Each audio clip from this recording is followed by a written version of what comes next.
Hello and welcome to Intimate Discourse. My name is Jason. Today's episode will be the last one we publish in 2022. We'd like to thank you for tuning in during this fledgling stage while Dimitri and I attempt to forge together something meaningful to offer you. We'll be back in 2023 with some new ideas and topics for discussion, some great guests, and with videos starting in the first few months of the year. Until then, keep fighting the honorable fight, and we'll talk to you soon. Today's episode, All Too Human Pride, was recorded in Toronto, Canada on September 11th, 2022. I hope you enjoy the show. Adieu.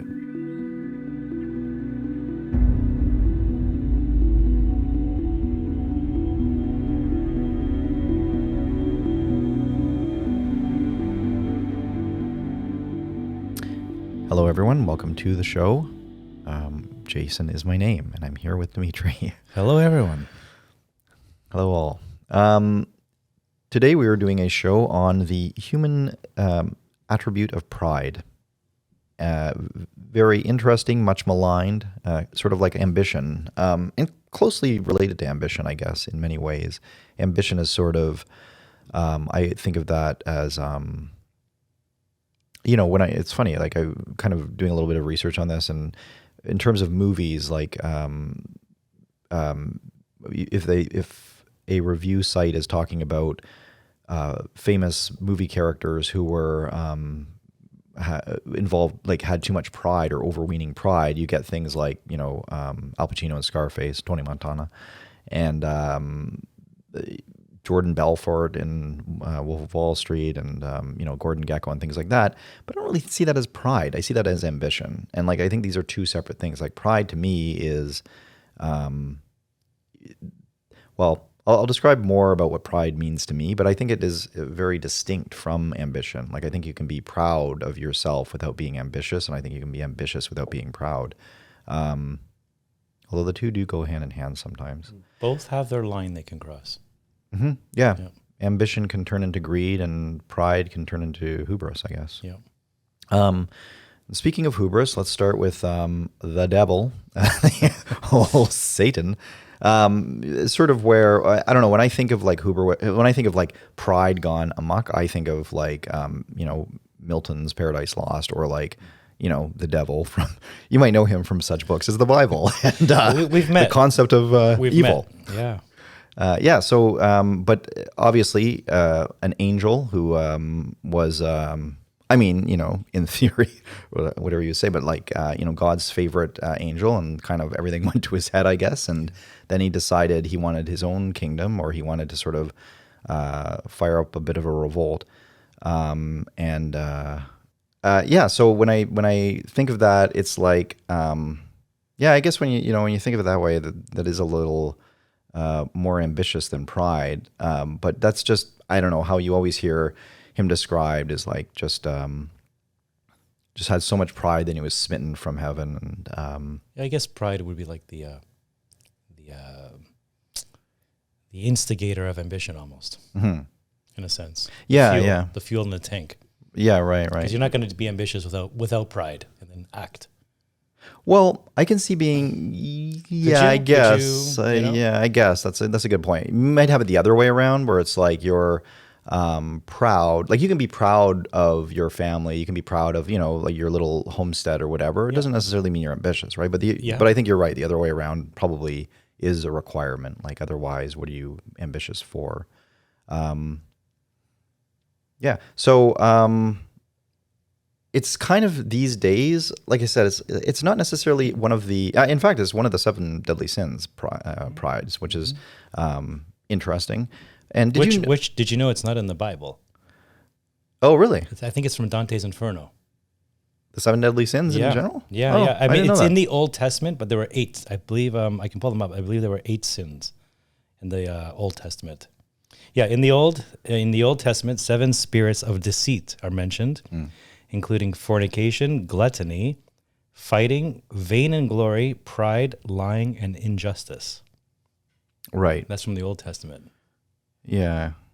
Yeah, vanity, I guess, is something that's sort of the same. Well, there's overlap, obviously. Yeah. They're thinking about the same stuff. And did you know about the virtues? No, vaguely. Yeah. Yeah, so there are the seven virtues, and again, I'm actually not sure where this comes from. I always assumed it was the Bible, but it might be Dante? maybe Dante. It's either the Bible, Dante, or Milton. There's no other text. So the virtues are chastity, which when you think of it is a little outdated. Temperance, it's like okay.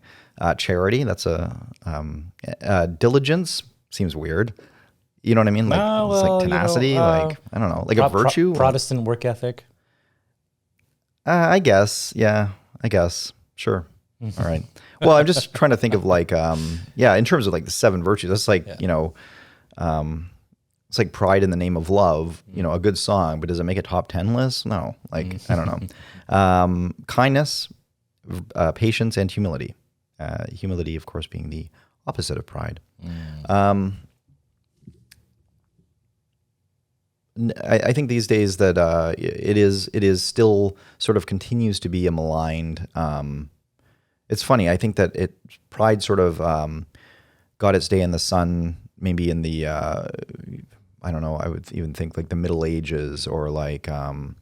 I think there was a lot more to be. I'm thinking of chivalry and like knights and stuff like that, or even in the 20th century, there was a lot of pride, but it seems to be once again becoming something that's sort of a vice where you don't want to be too proud about something. Like some things it's okay to be proud about, some things it's not. Yeah, and then there's internalized pride, externalized pride.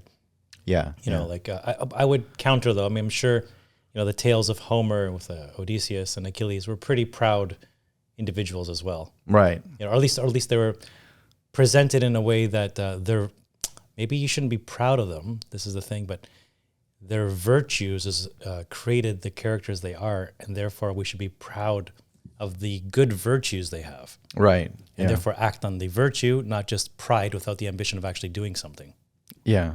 Like, look at these guys. This is my history. Oh, I must be fantastic. Sure. What have you done? Right. Yeah. Well, that's the thing, right? Like, I think pride is, at least my definition of pride, and I would think that this would be what everybody would think. But I don't know. Like, I guess your mileage might vary. But pride is the more local it is to you, the more it's about something you've done and an accomplishment you've done. Sure. That's the more pride you should feel. Like this idea of conferring pride to acts that other people have done or acts that because for example, like the color of your skin. If you're like and this gets into an area that, I think is going to be kind of interesting to talk about, but like the idea of like white pride or black pride doesn't make sense to me. Like there should never be pride about something that you can't be proud that you're like 6 feet tall. Well, you didn't do anything to deserve that. Exactly. Yeah. Like there shouldn't, I don't understand the notion of pride or gay pride for that matter. Like I think that just before like you start getting like bombarded with hate mail, I think that it's something else. I don't necessarily think it's pride, right? Like I think that it's group identity, no? It's group identity. I think what it is that it's about saying that like it's instead of saying saying gay pride and being proud of that is a way of saying we're not ashamed of that. I think there's and it's a better way of saying that. Like it sounds better than when it's been presented as shameful for thousands of years. I can totally understand that. Yeah. No, it is it is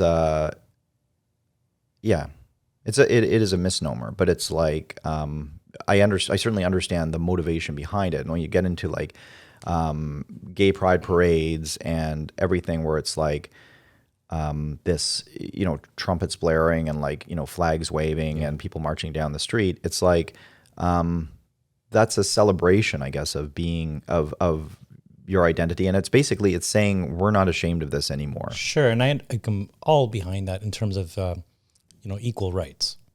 Yeah, of course. Like I know it's, but you have to be careful these days. You have to just Yeah, I know. Yeah, the disclaimer. Like 100% equal rights. Right. Just I don't like it when it starts to be presented as like you're the unicorn or the star or you're better than, because it can be. It's a fine line between taking that and making it equal or over promoting it. Yeah. And like, how do you not over promote it in one sense? Because it's been around for, it's been kept in the closet, let's say, for 2,000 years, and it's its moment to come out. Right. And then how do you promote it to just the right amount? Yeah, because then you get other interests involved, and it's like, then it becomes kind of a bit of a business. So it's like, I think a lot of it, was started with the right intentions behind it, and I think that movement needed to have that. Like, I do, but I think that I think it's a big difference. I think people confuse this idea of like pride and respect. Like I think that that's fine. That's fine to be respectful. And I have talked to gay people who aren't necessarily thrilled about like some of the stuff that happens at the gay pride parade, and they feel like it misrepresented, that they're misrepresented. Same sort. But I think that they would also have the caveat as like they think it's an important thing to have happened in the first place, and like what's associated with like, if somebody is saying that you're different, or like your love isn't the kind of love that's like,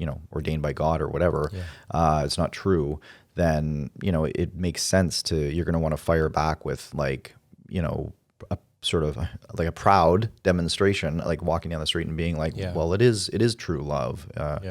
So yeah, it's interesting. And that's where, I mean, I think it was a protest parade initially. Yeah, right? So you're totally fine with that. Yeah. But yeah, I do think that. So, and then we'll get into like, so this idea of white pride. Like I think that a lot of this stuff, I think with black pride, I think it's the same thing. I think it's a group that had, for the longest time, was thought of as not equal, or had a lot of slavery. And the idea of now being able to sort of come out into the sun and being like, we have our own culture, we have our own we've been saying this the whole time, kind of thing, and to be able to now take the reins and say like, there's we are proud to be black. I think that's like emblematic of, we're proud of our culture, or we're proud of this, like, because it's not the same thing, right? Like, of course, like the color of your skin is like the color of your skin. It's not something to be proud of, but it's proud. You should be proud to be part of. Oh, those are racy words there, Jay. No, but you should be proud about like being part of a group. Like I can understand. It's like it's like, how far do you take the let's group? take one more, Jews in the Holocaust. Like I think that there's like there's like that is sustained almost Judaism. Like not that it hasn't been sustained. Yeah, for thousands definitely. Of years, group identity can help keep the individuals within said group, glued together and successful in getting their genes to the next generation. Like just literally survival. Yeah, and it's kind of that thing where if others are aligned against you, you bond together. It's the enemy of my enemy is my friend, and then it kind of forges you as a group. So it's so whatever. I guess when I hear the whole white pride thing, I always kind of roll my eyes, because I'm like, it's this whole idea of like, well, you should be. Well, why can't white people be proud? And it's like, because you shouldn't be proud because of your skin color. You know what I mean? That's why. Like, you can be proud that you're American, or proud that you're English. I'm a little confused. You're okay with black pride and Jewish pride, but not white pride? No, I think that anybody who's proud of their skin color, or some like, I think that the degree to which you are straying away from personal accomplishments that you've done is the degree to which the amount of pride should wane. So like if you're proud because you're black, if you're like, I'm black and I'm proud, then what I'm saying is, it's ridiculous to be proud. Take this snippet out of context. It's ridiculous to be proud of your skin color. Okay. So whether that's black or white, but it makes sense to me that people like black people, because they were so like aligned against in many ways, and they sort of as a group, because of their skin color, were had so many tribulations to overcome. Sure. They then forged together as a group. You can understand their reasoning. Oh, I can understand that. Yeah. I'm just saying it's not pride. I'm saying it's like you should be proud of that. You should be proud of your culture. You should be proud of how you like the actions. Yeah, and what actions, you certainly aren't. Because you can make any other attribute. Like it could have been skin color, number of digits on your hand. Like you could pick any attributes. Exactly. Yeah. Religion. It's like, well, I'm proud I have blue whatever. eyes. It's like, what are you proud of? Like nobody gave you the blue eyes, but God, or whomever you choose to. Yeah, you're right. Diffusing it just to the skin color, as opposed to thinking of the the meaning behind what took to keep your peoples going, like you said, the trials and tribulations and sticking together as a one homogenous unit. Yeah. That's where you should put your focus on.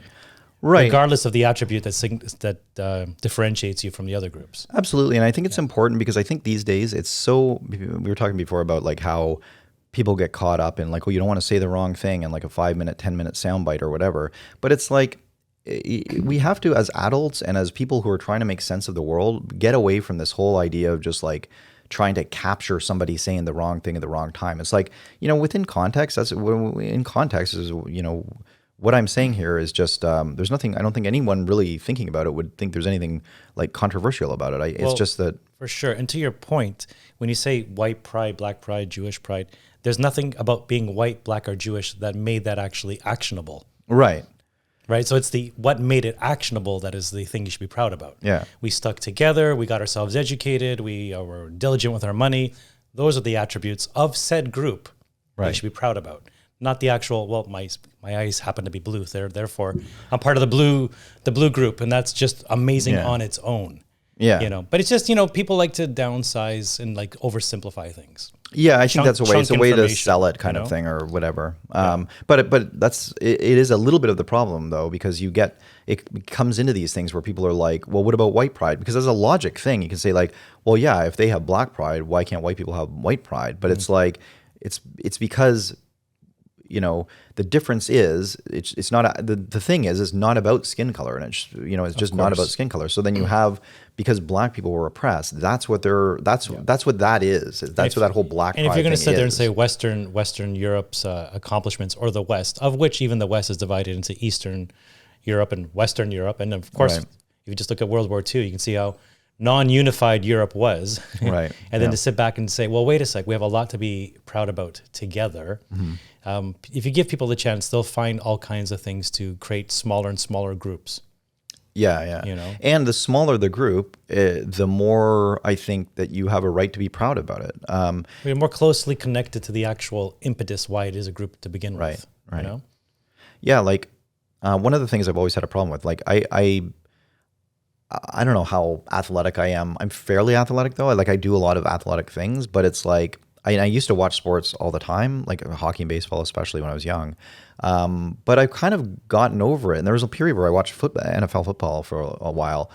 But I really started getting over it as the years went by, when I noticed that hockey's a little bit of an exception with this, but like with a lot of, like in Canada, we just don't have like a lot of Canadian-born baseball players. So it's all players from the Dominican Republic or Texas or wherever that come play for the Toronto Blue Jays for like maybe it used to be actually longer contracts, but now you have even shorter contracts. So it's like I went to I was in Pittsburgh last weekend, and it was like a celebration kind of thing for my dad's birthday, and we went to see, like, my dad and my brother are both like fanatic baseball fans. So we went to this, we went to 2 games, and beautiful field in PNC Park, by the way. Like, it's like the best ballpark I've ever been in terms of like the aesthetics. Well, Pittsburgh's always been a sport town. Oh yeah, the Steelers, crazy for their Steelers, yeah. And I like the whole setup when you pull into the city with the 2 rivers and kind of. It's really cool. Yeah, it's a beautiful city.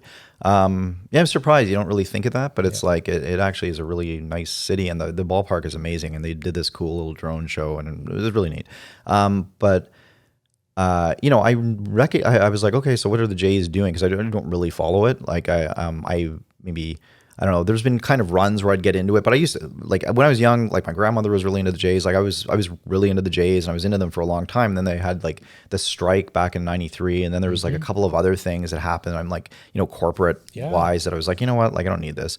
But the main thing is I don't understand who I'm cheering for. Like, am I cheering like? Why do I want the Toronto Blue Jays to win? You know what I mean? Because a bunch of players that are being paid millions of dollars from other countries are not like you've done anything to. Yeah, and it's not like I've done, even if it's Toronto in general. Like that. Yeah. I donate with my. We should have maybe a GoFundMe for the Toronto Maple Leafs. Yeah, all the money's not the problem, but yeah. But I see your point. You know what I mean? We don't actually have anything to do with the thing that we're showing pride about.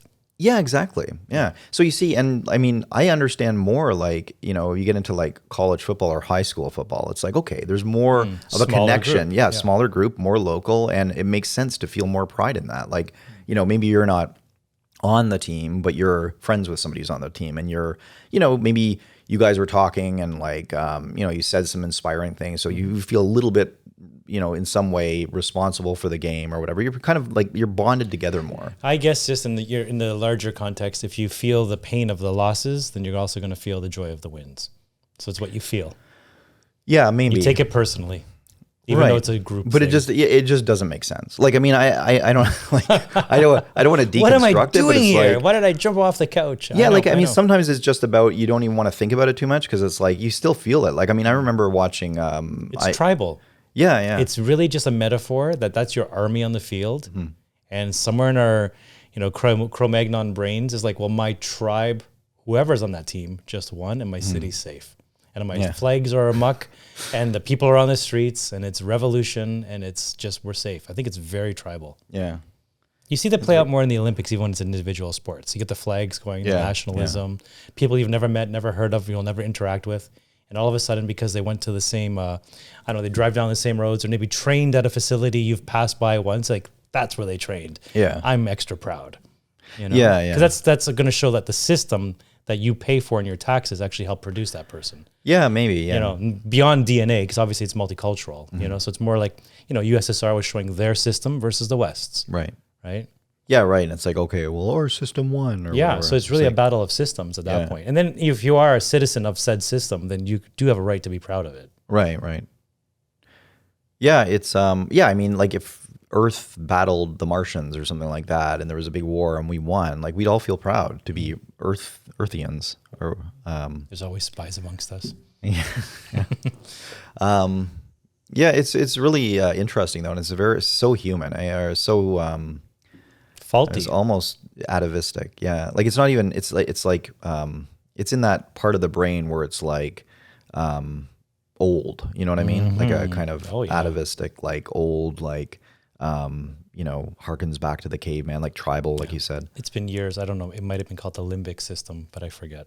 Yeah, brain, right. Yeah. Your fight or flight stuff. Yeah. Yeah, maybe. I don't know. Yeah. But it's there and we feel it. Yeah. But like you said, you turn on the TV sometimes and you'll just see these commercials that feel very propagandist. And you're like, I didn't see commercials like that 10 years ago. Well, where did the change happen? Right. So I'm just all about equality. I just keep it like, make it legal, make it equality. If someone does something that's unfair to another person, like there's punishment of some sort and you just move on. I don't like the over promoting, the propagandizing. Right. Oh, of it, okay. What are you saying about the commercials? Like it can be like, anything with like sexuality, racism, like, man, just, it's almost like just make it equal and move on. Because the more you tear at it, I don't know if it actually makes things, I would like to see this in the future, but I don't know if it actually makes things better. We're equal.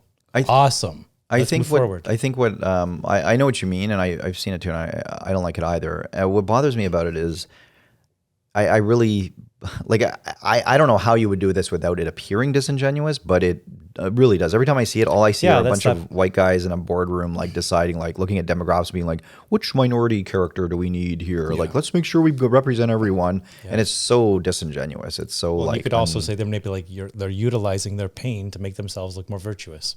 Yeah, exactly. As a company. Yeah, and it's just something distasteful in that. And that being said, I mean, I think it's a good thing to have like people of color, represented. I don't, or different sexualities. I think that a lot of it is like, like you said, it's really hard to find something that is. Well, they can overplay your hand, and they can then unfortunately would slingshot backwards, and I just don't think that's like a pendulum going too hard the other way. Yeah, like wasn't it about a month or two ago, like something like Disney said half their characters going forward will be LGBTQ sort of thing? Yeah. Okay. I don't know if that's true, but it might be. I believe there was a news story about that. Yeah. And there was an uproar, and people were boycotting Disney. My point is that's awesome. I would like to see more representation as well, but somewhat keep it proportional to that which is a reflection of the actual society we live in. Yeah. That's the point of equality. Right. Yeah, it's funny, like I remember like just movies we would watch, or like I just remember there being like, I don't think like I would be and maybe everybody would be like if it wasn't such a point of like every time I see like a trans character in some new sitcom or something, it's like That's just That's just them saying like, what's trendy now? Like, let's throw a sure. trans character in. Let's make sure everybody knows she's trans. It's like or he's trans. hijacking their pain. That's how I would look Yeah, at it, yeah, you know, and yeah. that's not respectful to what they've been through. For me personally. So I would ask though, like, how do you go about including those people though without it seeming disingenuous? That's art. You know, you have to find, I you know, guess. you don't just be tasteful about it, nuanced, you know. Yeah, Like, no, there's you could say, I don't know, let's take something like pop culture, C-3PO. The robot was programmed to be gay, you know, like his mannerisms. Okay. Nobody would really have an issue. He was just C-3PO. He was a character. I don't think they program robots. Well, he's a little to light be on his gay. toes, and every time it was a battle, he went the other way. But Well, not would he be having sex with anything another to do with male someone's robot? sexuality. But you know the stereotypes, yeah. But you know, let's just Was you know, R2D2 gay or was that his bottom? I don't know. Actually, C-3PO would have been a bottom. Yeah, he makes R2D2. high. Yeah. But then you know, like, so no, I don't think you could take that sort of character and make a backstory to them that I think people would understand because it's true to the nature of the character, Yeah. and in some sort of way that we're familiar with. Right. But if you were to take the same movie and go, well, you know, actually, we're gonna do a remake, and we're gonna this time make Han Solo gay. Who was like sort of like the womanizing kind of guy. Like, well, what do you mean? Well, you know, he was in that bar in Tatooine, and if you notice, there was just men in that bar. Maybe that bar was actually a gay bar, and that's why there's a wretched hive of thieves or whatever Obi-Wan says. Like, you could just take it in some way that you'd be like, okay, now you're just pandering and recreating things that aren't true to the original story at all. Yeah. And then it becomes off, like we were saying, fake, Right. right? Just, I don't know. So, like, to answer your question a couple minutes ago, it's just about keeping it honest, authentic, nuanced, and not overtly like shoving it in your face because it's the trendiest thing of the day. Yeah, I would agree. You're right. It is about art. Like there are directors and writers who can successfully do that, and then there's others who can't. And like you said, when you tag it on afterwards, it was like the whole thing when George Lucas wanted to make it was a different situation, but make Han Solo shoot first, or not shoot first. And it's like that takes away his edge. Like that's his character has changed now. He starts off as a bad guy, and he has an arc. And exactly. He works through the arc, you know. Yeah. So to take away that moment, you're taking away something that's very fundamental to how we're supposed to have viewed him. Yeah. But you know, if you want to sell it to Disney for $4 billion, you're gonna have like, well, we're actually everybody's a good guy on this side, right? And that's where it becomes fake and about money. Yeah. Right. It's exactly that type of thing, but in other domains, whether it's skin color, race, race, skin are the same thing. But you know, sexuality, politics, like whatever. I remember so hating George Lucas after the prequels came out and just thinking like, oh, he's destroying the franchise and everything. And it's like, how could this get any worse? And then it like got sold to Disney. You know what I heard? It's an interesting guy. I didn't like the prequels much either, but what I heard was interesting was a lot of the voices, like the younger kids that grew up in that era, absolutely love the prequels. Yeah. But because there wasn't really an internet with any social media, their voices weren't amplified. And now that they're getting to be 25, 30, 35 years of age, like that's my Star Wars. That was amazing. It changed my life. So history is looking at it in a more kind light. Yeah, I remember actually like when they came out, I was surprised. I'm like, why is this so like appealing to kids? Thinking like, you know, what well, why wouldn't they want to appeal to me? But it's like because that's what the show originally was doing. Like they're just doing the same thing. It's just I'm older now, so it's not clicking as much. But I would still argue that it was like. Our generation at that time wanted to see basically Star Wars turn into the Terminator. Right. Dark, you know, like completely cyberpunk, you know. Yeah. And we forget that it had Ewoks and furry little creatures and all kinds of, you know, happy endings, you know. Right. Yeah. So, I mean, obviously the prequels have issues, but they're not as bad as what... and, you know, compared to the sequels, at least the prequels had a reason to exist. They show the story arc of characters that we needed to see. Yeah. Like Star Wars went from being the Luke Skywalker story to actually the main character is Darth Vader and Anakin. Right. And his journey, which you wouldn't have got from just the original trilogy. I also think, and I could be wrong, like at least in America or like big Hollywood movies, that those are the first prequels, like the first idea of like, let's do something before this happened. At least as a trilogy, yeah. Yeah, you know, I don't know. It was that, and then I remember when Lost did that season 3, and you're like, oh my God, they're doing flash forwards, and it was just like so mind blowing. So I mean, just to harp on Star Wars for just a brief second, like I think the prequels, you said it can be art, and maybe not art done so well, but they were true to the actual intention of what the whole story was supposed to be. Whereas you had the more polished sequels that come afterwards, but they didn't really push any character development forward at all. Yeah, and they weren't interesting. Yeah, exactly. And so this is what we're talking about, like whether it's someone's gender, race, it's got to be about your character and your character development and feel authentic. You know, it can't just be like, well, we're going to insert, and then in the sequels, they did insert, I believe it was a lesbian kiss at the very end of the movie. I don't know if you saw that. In the celebratory sort of scene, when they have all the thousands of people, and it zooms in briefly for one short little second. Two very minor characters, both female, kissing on the lips. And so the whole community were like, that's fantastic, Disney. Guess what? That part actually was cut out in China. So how much does Disney actually mean this? Right. And by tacking it on at the end of the movie, it's easy to edit that out of the movie. Yeah. Right. And what's wrong with having a character like be in a same-sex relationship all the way through the movie? Why do you have to? You're actually like, so look at us, we're so great. We ended. No, you're not great. Make that person pertinent through the whole thing and show me it. Yeah. And there's been plenty of shows that have done that have had like a good relationship where it's like either a gay relationship or somebody who's queer or something, where there's like and it just becomes a side thing to the show. Like it really isn't like the focal point. It's just like, okay, that's who they're with or whatever. And it's like, because the character is so well written and the actor is good or whatever, that combination. It's a non-factor in a sense. Yeah. It's one part of their personality as opposed to the overarching only part of their personality. Yeah, that's always the problem I have, with a lot of these movies, like the Avengers movies is another thing. Like, it's just like they're so devoid of story now that it's all, I mean, there's also, like, it's not just about that. It's just, I just feel like the writers have just, like it's gotten so corporatized that they're like, okay, we know what the audience likes. We want to, we got to keep amping it up. It's got to be about, saving the universe, saving the multiverse. It's got to be like, what more can we, like, it's like, they want to keep one-upping the last one until it just gets ridiculous, and you're just like, well, what are you saving? Like, you just more than a universe. Yeah, you just multiverse. saved. You just saved, the past and the future. Or like what? Yeah. But that's just the decline of And there's nothing wrong with like a cinema. cheesy flick, but just know that what you're on is like a roller coaster ride for cheap thrills, and it's not some sort of form of high art. Oh yeah. And therefore, you probably want to keep your politics out of it because it's just a kids movie, right? When you think about it too, these movies are mostly geared, I think, for like kids, right? So like 18 and younger. So how much politics do you really want to throw into there? Well, I don't know if they would be considerate throwing in politics though, if they're like saying like. The problem, I think you hit the nail on the head originally, where it's like, I just don't think they're well done. Like, it's like, it's not done well. When it's done well, then then you don't notice, and it's like, oh, that's great. Like there's no, I don't think there's very many people who would have anything, well, there probably are some people, but I don't have any problem with like any of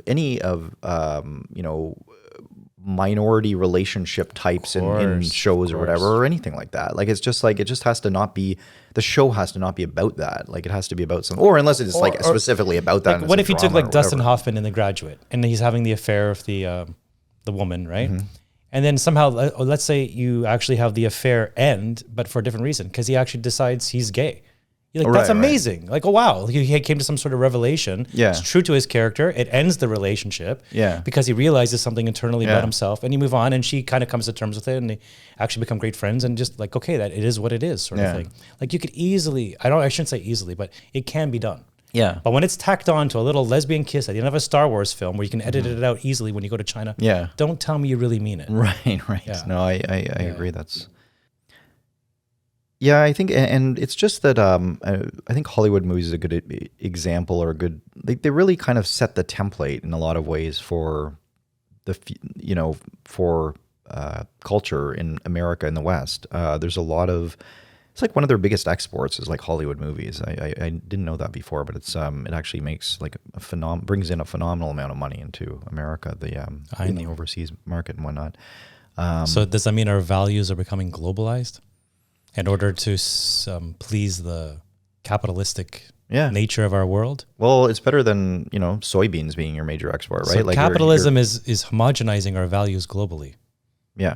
That's an interesting idea. Yeah. It's, well, what's interesting about it is how much the rest of the world has gravitated toward American cinema, but because there must be something in those cultural values that is instinctively appealing to a great number of people, right? Well, if the West did one thing right, it was that they really nailed it on the head with the sovereignty of the individual. Yeah. And a lot of American movies, the John Waynes, the Luke Skywalkers, they really nail so I don't want to say freedom loving because it's so tainted, but the hero's journey, which tends to be an individual. And not to make this into a movie thing, it would actually be a good show. I'd love to do a movie podcast. Yeah. And a music one. I would say, like, do you know when Die Hard came out? Like, there was no expectation that it was going to be a hit at all. Like, and people didn't want Bruce Willis, but something about John McCain and that whole, it's the same thing, like that rugged individualism where it's like one down in his luck cop or whatever against the world, against all these smarter European types. Yeah. It's like there's something about that you want to root for the guy. He right? wasn't great at his job. He wasn't ripped like Rambo. He was kind of like the Al Bundy of police officers. The everyday wasn't man. Quite that bad, but yeah, I know what you mean. The everyday man sort of thing. Yes. So that would be appealing. Yeah, and there was certainly a slew of all kinds of movies that looked and felt like that during the 80s. Yeah. A lot of them copying Die Hard. Like it was kind of like such a seminal movie. But it's interesting how I do think there's something in that where there's people. It's almost like, I think because American values are so aligned with human values, if that makes sense. Like, just humanistic values. Well, I think that this is not to be confused with, like, I know the American government's done horrible things, and my girlfriend's going to a like symposium or something tomorrow night where there's going to be a speech. George W. Bush is going to be there, and it's like $100 for a ticket. And I was like, how much is it? Stephen Harper's also going to be there, but I was like, how much is it? Like, I would love to just go there and boo him. Like, I think George W. Bush did so much. Like, his administration did so much wrong. Like, and you just heard this the past week. North Korea now, proudly. There's that. Key word again. Proudly proclaiming that they have nuclear weapons now. So it's like, it's like, what did Bush do about that when there was time to do something? Instead, went after Iraq, who is like, and it's among his other various like missteps and crimes and misdemeanors. He really, it was a horrible president. But anyway, it's a side note. I think there's something in. Yeah, not to be confused with America has done kind of a lot of bad things, but I think, like you said, like what they got right was like the Constitution and this idea of really promoting the individualism. And I think that just really aligns with what instinctually is our human values. And well, they've also been nurtured. They might be instinctual, but I think it's also like it's been culturally nurtured for a very long time. Yeah. Like, for instance, would you agree with this statement that human rights are strongest in countries that came out of the same lineage of Western Christianity? Would I agree? Would I say? Sorry, can you say that again? Yeah. So, So human rights. When we talk about human rights in a secular way these days, are those human rights overwhelmingly more embedded and more stronger in countries that came through the same cultural lineage as Western Christianity? Countries that were Christian and now are much more multicultural and secular have sort of replaced Christianity with human rights. Right. But could we have got to that level of secular human rights without the Christianity? Yeah. So then you would have to ask yourself, well, let's look at other countries that don't have Christianity, and where did they achieve their human rights? Right. Would you say there's a difference? Yeah, I do think that there's a difference. I think that, like, a country like Canada, for example, that isn't necessarily an overly religious country. Well, taking, I guess, Quebec out of the equation, because they're probably more, I would assume, Catholic. But there is, a lot of our values are based on Christian values, right? So were they instinctual, or were they groomed over 2,000-3,000 years? Yeah, that's a good question. Well, I would say that they're instinctual. But I could certainly hear arguments to the contrary, because I would think of like other countries, like just because, China, for example, even the average Chinese person, I think, is going to have the same type of values, right? Like they're going to be, value kindness. Would they because, they just got rid of the emperor, somewhere around World War II, right? In China? Yeah. Oh, sorry. I'm thinking Japan. So I was focused on Japan.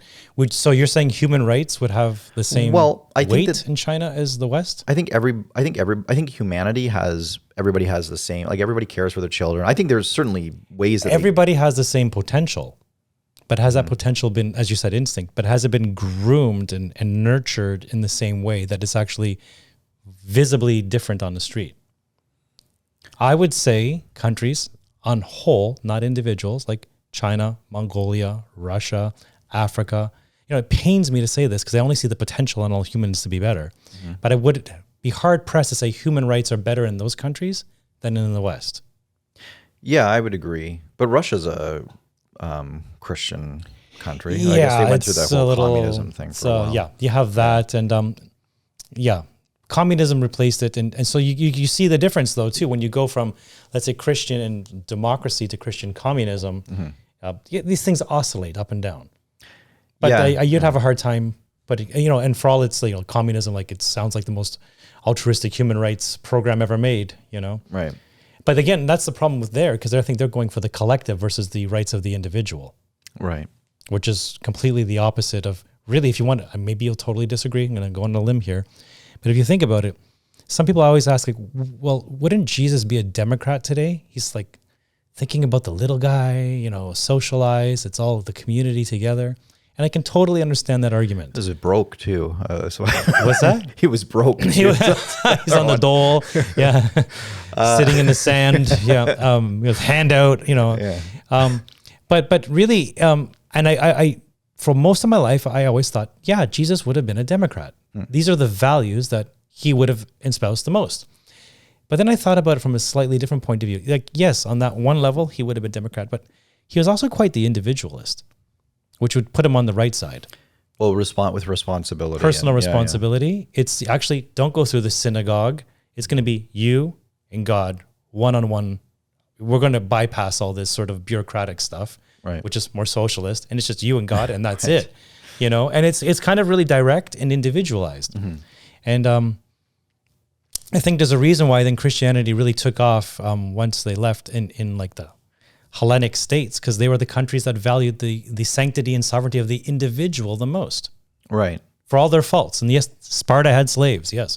But if you look at the world on whole at the time, individual rights were greatest in that which was Greece, ancient Greece.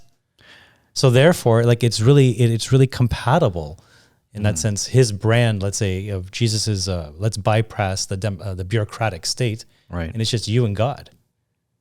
But I don't know. Like, I think that I would go out on a limb to say that these human traits are universal. And I think that that's why, for example, with communism, you see communism fail, is because their system is incompatible with the actual human traits everybody feels in their hearts. Like, and for another example is, I think that's why Hollywood movies resonate so much.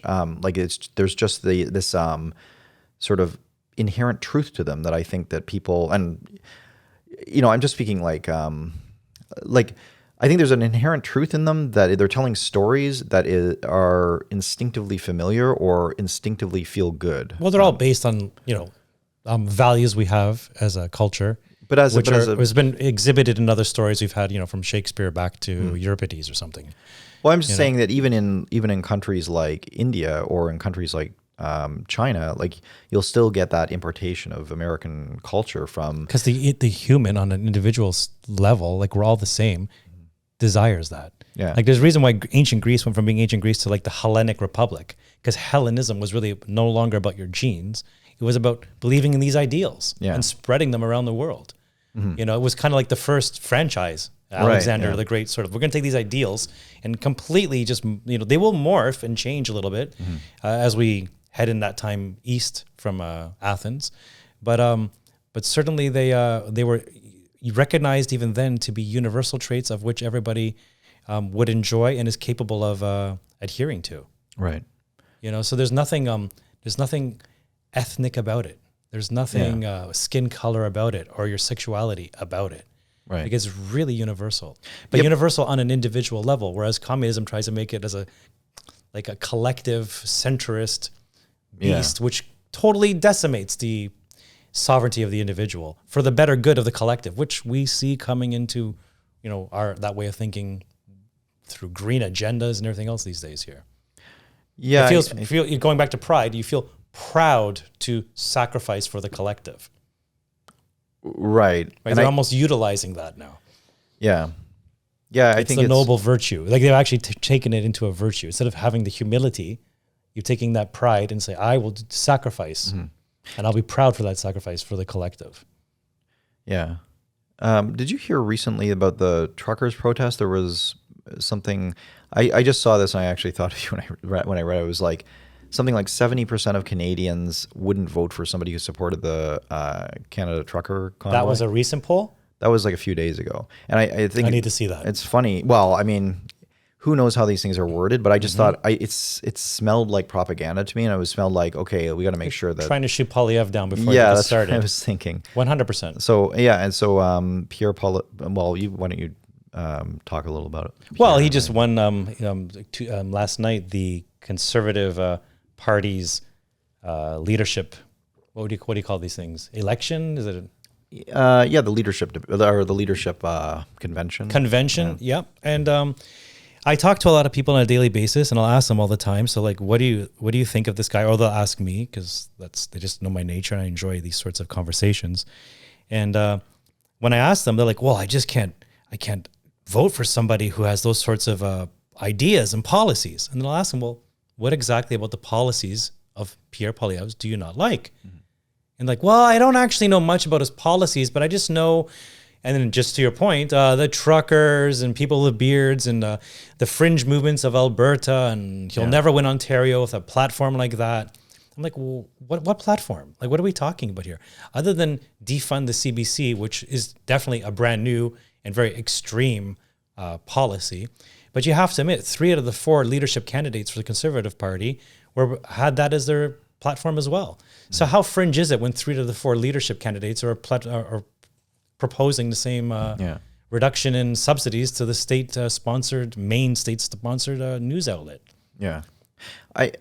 It's not extreme. So I don't think people have any, like, you can't make good judgments if you don't have good information. Right. Yeah. And where does that information come from? So this is the other thing too. I don't like Rebel News and all these sorts of things. I think they actually do a decent job in editing clips, but they can come off a little too bombastic and right-wingy, and I never share stuff from that sort of organization. But what makes them, when they were trying to get into the truckers' Freedom Convoy streets, the RCMP or whatever they were, guards, would allow broadcasters that had the badges from CBC, City TV, Global News to go in and broadcast. But if somebody came there with a Rebel News microphone, they're like, sorry, you're not from a real journalistic organization. Right. What defines one to be real and one not to be real? Those that are real are the ones that get government subsidies. Right. Okay, so what are we into now? Like, and I'm saying this as a person who not a fan, but I have to of Rebel News, but you have to call a spade a spade. Yeah. So only those which take money from the government are allowed to go there and then videotape and talk about what the government is doing. And you're going to tell me you're going to get an unbiased answer back? Right. How? That's where it becomes much more left wing, much more. I don't even know if left and right anymore exists, because you talk about national socialism, but most people agree there was very little socialistic about the Nazis, obviously. Right. But we're getting this weird realm now that I would say the fascist elements are not exclusive to just to the right. You're getting that authoritarian merger of politics and business with the centralized authoritarian structures on the left. Yeah. Which is what we normally call fascism as well. Right. Except they're not communist in a sense, because it's a partnership between private and public. So my issue is, like, how do we get good news, right? How do we make good decisions based on this? Mm-hmm. Yeah, like, I mean, it really and that, we've talked about that before, where it's like, we really need more almost sources of truth in the media. Diversity in the media. Yeah. Well, we do, and we need authoritative. We need places to go to where you're just going to get the straight goods, where it's like, this is what happened. Like, take what you will of that. But, well, you're just not going to counter. You're not going to counter misinformation with censorship. You're going to counter it with more and better information, and let the individual decide.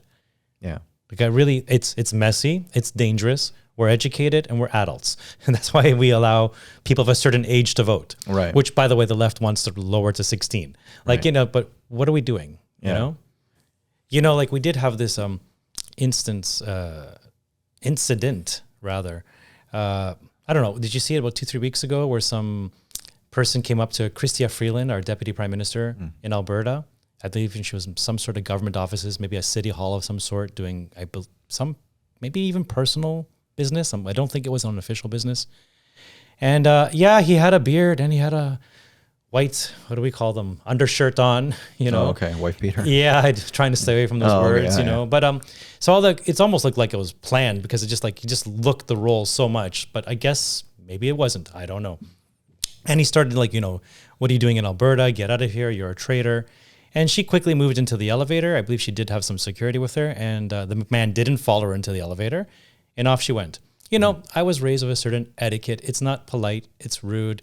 You're going to have to be really, really, in a bad position to have to make citizens say such stuff to you, right? Mm-hmm. Okay, fair enough. It happened. That's what it was. And they asked him to leave. He left the building. There was no sort of struggle or anything else. Okay. But that was a big enough incident for the prime minister to have to speak out about it. Okay. So not that I'm a fan, but here in Toronto, we had the very divisive Rob Ford as mayor. Right. And people would protest in front of his house with his children inside with, hundreds of people with cameras, everything. Yeah. But that isn't something the prime minister is going to talk about. Right. So what differentiates one incident from the other? Like you're actually going to someone will say, well, it's a woman and he was a burly man. Okay, sure. I mean, that's kind of like, I do believe a woman can take care of herself. Why would you put her down? She's strong. She's got security around her. She's highly intelligent and it's daylight in a government office. But okay, you can give that point. But Rob Ford has his children in his house. Yeah, that whole going to the making it's one thing. I really don't like Trudeau at all, but the idea of harassing somebody when they're with their kids or anything with their family, it's abhorrent. It's like really extraordinarily bad taste. And in the wee hours of the morning, and there was people going through his backyard and taking pictures. It's just so. Yeah. So for me, that is worse than what happened to Chrystia Freeland. The prime minister spoke about one. He didn't speak about the other. Well, was Trudeau prime minister when Ford was the mayor, though? Very good point. I'd have to look that up. Yeah. He's been in power since 2015. It feels like forever. I know what you mean. Well, and it's right on the cusp there. But there was no prime minister spoke out about it. Yeah. And not too many other officials spoke out in defense of the privacy of the mayor of Toronto. Right. So I just don't like bias. I'm always going to call something straight down the middle. Right. Right. That's all I care about in life. I don't care about in-group, out-group, tribalism. You like me, don't like me. It doesn't matter. There's only one thing that concerns me is being polite and being truthful. Right. That's it. Consistency. And consistency. And of course we'll make errors and we'll correct, but consistency. So I don't like that. And so coming back, have our leaders then coming back to Pierre Poilievre, have they become a little more thin-skinned? Is this at the level we're at? Do weak leaders create weak countries? Right. Well, I don't. You mentioned Pierre Poilievre. Well, you have I don't know that he doesn't really seem thin-skinned to me. No, and that's what I think is actually very appealing in face of all this sort of new way of leadership. Somewhere about a year ago, there was a federal election, and some Looney Tune threw, as they said, rocks at the candidate at the time, Justin Trudeau. Okay, but if you look at the video, and I don't endorse anybody throwing anything at anyone. Right. Scream all you want, especially at their work, not at a private place, or private life. But if you actually look at the video, it was he was going onto his bus, and it was gravel, and it was a handful of small pebbles of gravel. Right. Something that won't hurt an adult 99.99999% of the time. That became there was rock throwing, fringe elements there. All of a sudden we've turned into Palestine. Well, imagine what a Palestinian looks like. Really, you're living in one of the freest countries in the world and everybody's upset about throwing pebbles. Right. So that's what I'm going about, weak leadership, weak, thin-skinned leadership. Not that I'm endorsing that behavior, but bringing it back to Poilievre, I think where are our Winston Churchills, our Margaret Thatchers, someone that can stand there, take the heat, and debate you on the moment without pre-made, simplified answers to every possible question from some sort of committee that tells you how you're supposed to answer. Like people are craving strong individuals to lead them. Yeah. I think, I want to say something about that because I think there's something about, like, there's a tendency these days for everything in terms of speech and in terms of what you can say to one person, the way you can behave and this and that has become so rigid and so stultified that it's almost because you're having a conversation with somebody, and if it's in any way contentious, and the person is like, if you're debating them or something like that, and it's like maybe like you have to watch what you say so much that it becomes more and more unnatural. So a lot of politicians have kind of adopted this whole kind of like, I'll stick to the party line. I'll say what I'm supposed to say. I know this has been vetted. What I have to say has been vetted. There's nothing offensive in this. So I can say this.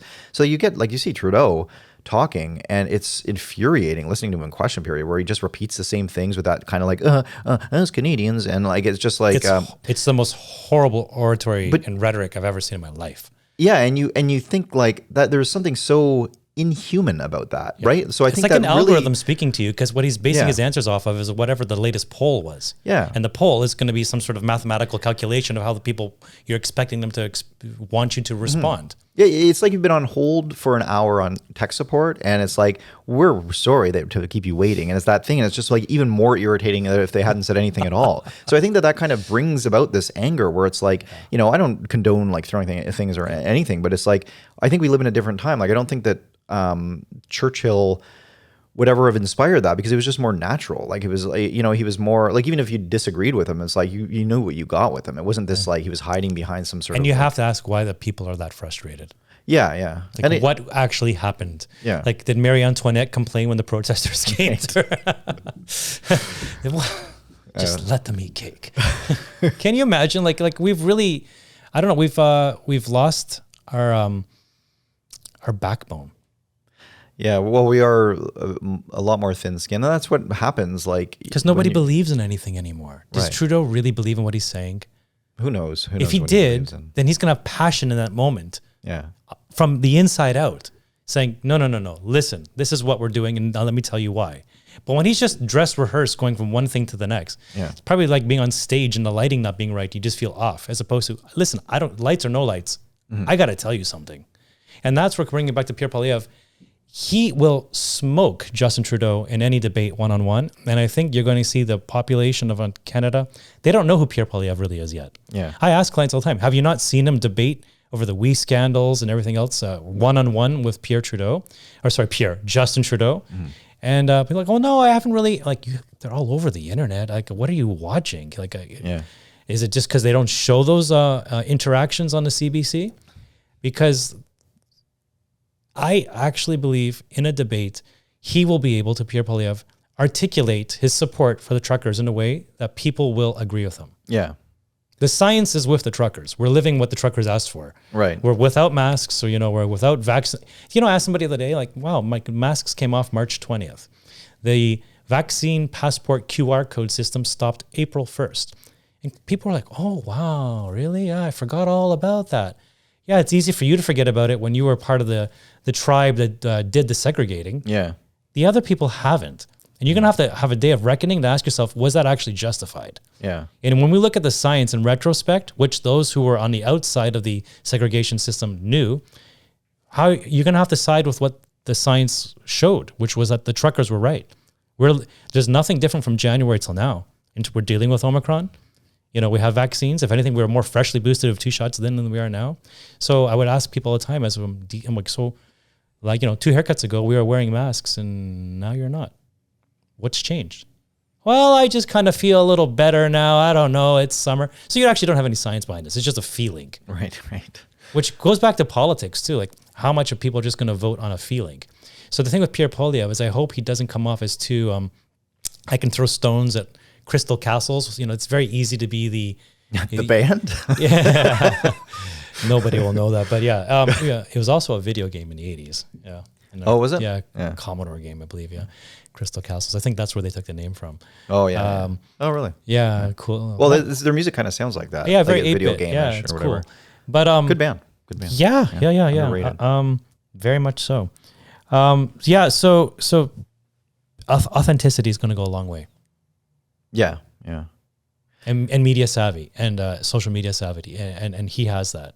Mm-hmm. So he's just going to have to go out there. And I think if he backs down in the least from his support of the truckers, people will see weakness and go for his jugular vein. Right. You have to sit there and be like, listen, this was the science.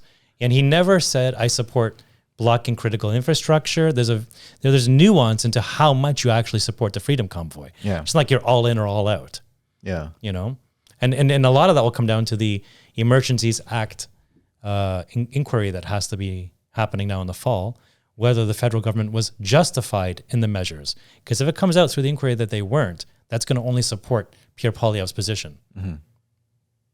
Yeah, I think the Conservatives really needed a leader like that is, at the very least, like I've listened to him speak and he sounds like, I like the cut of his jib and everything like that. But, who knows with politicians? I just wish he could do what he says he could do. That's my fear. Me too, yeah. But I do think that he's exactly what the Conservatives didn't need more of the same. They didn't need another Aaron O'Toole or Andrew Scheer, let's crank out another automaton. Yeah, blue Liberal Party, basically. Yeah, exactly. Like you could get somebody so the Canadians have a decision. You know what I mean? So they can actually, now we have two people with different ideologies, and they'll be able to, may the best man win. It's like, and for me, it's not even about winning. It's about legitimizing the conversation and creating a consciousness awakening in the country. Do you feel in a way that we've already won? Oh yeah. There's that indicates a huge shift in mentality, and just by him being in Parliament as the official opposition leader across from Justin Trudeau will be a huge check on how much Justin can actually get away with. Right. Because he's going to call him out in Parliament as the leader of the official party, and that will have to be played on subsidized government-run media, right? Like you can't run from that now. Yeah. And you're going to look like a fool at every step because there's a shark across the street looking at you and ready to bite. Right.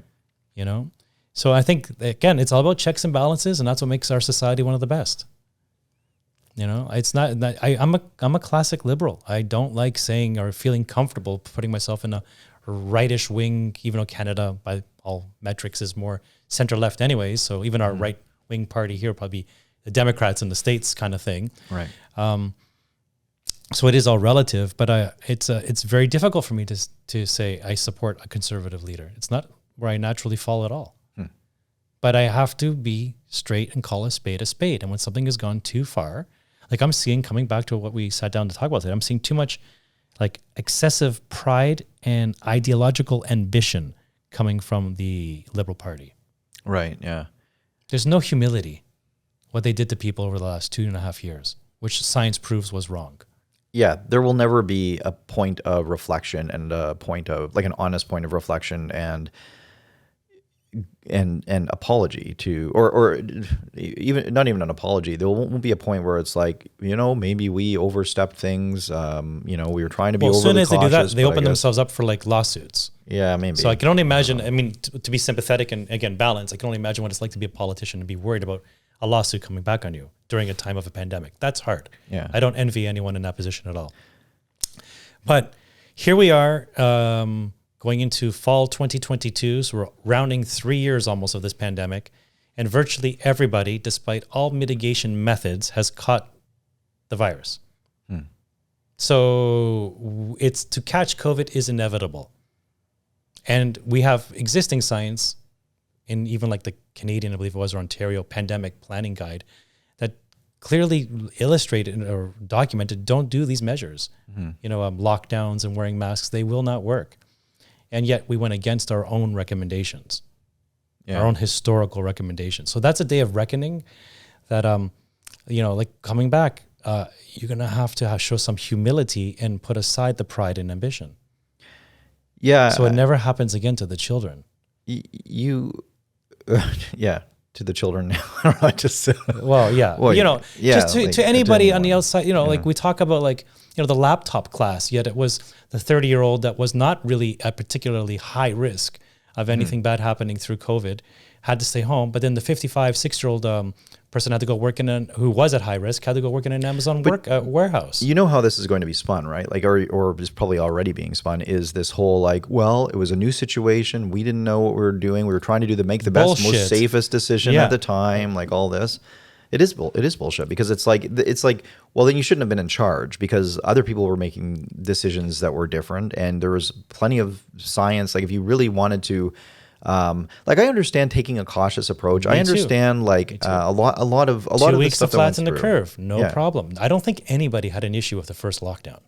Yeah. But by the end of the first lockdown, we saw through Italy that the overwhelming number of people who were passing away were the elderly. Mm-hmm. Fortunately, it wasn't hitting the children. It's one of the reasons why Sweden never locked down the children. Mm-hmm. And they didn't have, I don't think they had a single death under 18 in all of Sweden, and the schools didn't close for the kids. Mm-hmm. Right? So those kids didn't have interrupted scholastic, pathways. They just continued as, and just like now in Canada, fall 2022, you can test positive.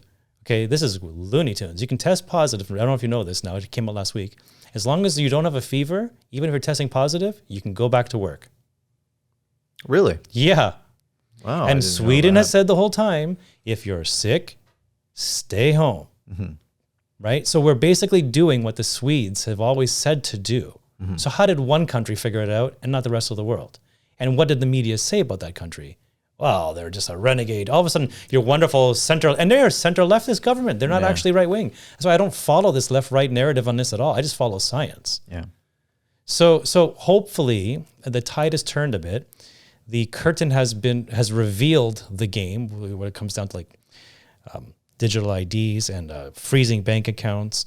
You can kind of see the future they wish for humanity, and we have a couple of these roguish countries like Sweden that have shown, and Florida, that have shown a pathway through this that was arguably better. And now we're getting leadership in countries like Canada that are asking for more of that response as opposed to the response we had. Yeah. Yeah. Which is really about putting away your pride. Like, let's look at the data, say what we did right, what we did wrong, and be very honest with ourselves and move forward. Mm-hmm. Well, I'm glad you brought it back to pride there at the end. Like, I keep circling back. Yeah. But, it's important, like, and this is historical stuff, like it's embedded. It's it started in the Old Testament and whatnot, these 7 deadly sins, or actually, it was seven spirits of deceit in the Old Testament. Did you know that? So the way we got this, this list was in the 6th century, the writings of Evagrius Ponticus influenced Pope Gregory I to come up with his own list that was later added by St. Thomas Aquinas, resulting in the modern day version of the 7 deadly sins. That's interesting. Yeah. So they've always been there, and like even the Pope's like, "Damn, we got to get some of this, and we got to write this stuff down somewhere because it's pretty important." And I believe the origin of the word sin, I believe it actually means to miss the target. It's like an archery term. Really? Yeah. That would make sense because of sine. You're thinking math, maybe? Yeah, like cosine. I don't know. Yeah. So if you miss the target, so the point is, coming back to pride, there is a target. And when you miss it, that's the sin, right? That's why it's a sin. So then you got to ask yourself, we become through this, we become aware of our faults. Because we understand the fault, we can understand what is the opposite, and that opposite is the virtue. Mm-hmm. Yeah, you conjure out the devil. You conjure out of the devil a redeemer. So by identifying these 7 deadly sins, you can find the redemption from them. Right. It's fantastic. It's fantastic psychology. Whether there's a afterworld or not doesn't really matter, because these have real world practical applications on how to run a better society. Yeah, and a better life for oneself. So, another thing that, speaking of pride, apparently it cometh before the fall. It's also... I've heard that meme. Right? June comes before the season of fall. Yeah. Very clever. The national pride is, something that is, again, a bit of a point of contention these days for a lot of people where, and I think there's something to be said for it in the sense of, this whole idea that the closer it is to something you personally accomplished, the more pride really you should be feeling, as opposed to, if you're American or Canadian, you can be proud of, you can be proud of whatever you want, but that's part of being an American. But it's this idea of being proud of your country is kind of like, I don't know, I can understand how it's a little bit of how it's a hard thing to reconcile, because what are you proud of? Like, I guess to some extent you're contributing to the country, and if your country does something good, like the space race, for example, when the Americans won that, they won the race to the man on the moon anyway. I guess I should qualify. Apparently, that. Yeah. There are doubts. No, I just don't. You have to give the Russians credit. They were like the first at everything. Yeah, and then for somehow sure. we just For sure. come from behind victory. Well, they just did a massive investment into NASA and everything like that. It's but just this ingenuity I would of, really like them to go back though. They are. To the moon? Well, they're going back. Shouldn't they're it be building infinitely cheaper now? Like, technology makes things cheaper over time. Right. So that which, you see the size of the hard drives of 1960s, and now it's like your iPhone was more powerful than any computer. So wouldn't we have reached the point at this time now in 2022 that we could go there for like the equivalent of $50? Sure, that's but quite something, Yeah, so like they're building, they want to put a man on Mars or a person on Mars by 2025. It's fantastic. Didn't they stop like another launch last week or something? Yeah, they had to postpone because some gas leak. We're stopping launches with gas leaks, but we put man on the moon 50 years ago. There's a whole testing process that goes along with it. You can't just launch. It's like, just let's send the Apollo back up. How many Apollo rockets got stopped before launching them? It feels like there's more today. Well, I think it's just there's more news. I mean, it's good to be careful, right? Like, you don't want to you want to be extra careful, especially if you're going to be sending people up there. Like, and you also don't want to shoot a rocket up and have it blow up and be like, okay, back to the drawing board. It's like, make sure. Other than Apollo 13, were there any that didn't do what they were supposed to do when they were going to the moon? In terms of failed missions, I don't know. That's quite the success rate compared to today's. Well, if you're talking about, I'm not sure what you mean by that, because there's a lot of, like, in terms of NASA shooting up people, they haven't, I don't think they've sent anyone. No, I just meant get a rocket in the space, man. Like really, harder. There was cloud cover, and they got this O-ring, and a thing fell off, and we had two shuttles blow up. Like, we had two space shuttles blow up, but not, as far as I know, and don't quote me on this, none of the Apollo mission rockets blew up while taking off. Yeah, but they're doing, you're adding, it's not always going to be the most. The Challenger disaster was I think a bit of an exception, in the sense that there's still going to be problems, right? And the more you do, the more problems. But it was a technology in its infancy then. Like, it really, if I'm just saying, you got to give those people credit for what they pulled off then, with the limited technology. For sure. And it baffles me that we seem to be struggling to reach the achievements at a cost-effective means 60 years later almost. I keep waiting for you to say, it's not rocket science. And I'm saying, it is. That's literally what it is. I think that there's a lot of private companies now. I think that I really, you got to give props to Elon Musk, because I think he really sort of energized the whole industry again, where it's like, wow, this guy is doing it in half the time now. So let's start. And then that's where NASA. I just feel like I've never seen a technology stagnate so much. They went from how do we do this? How do we do this? And we did it in a, let's say, a 10-year, whatever Kennedy had promised, a short time frame, and we landed on the moon before the end of the decade or whatever it was. And yet now we're 50, 60 years out of there, and we struggle with, gas leaks. No, but I think they could land a man on the moon again. Do it.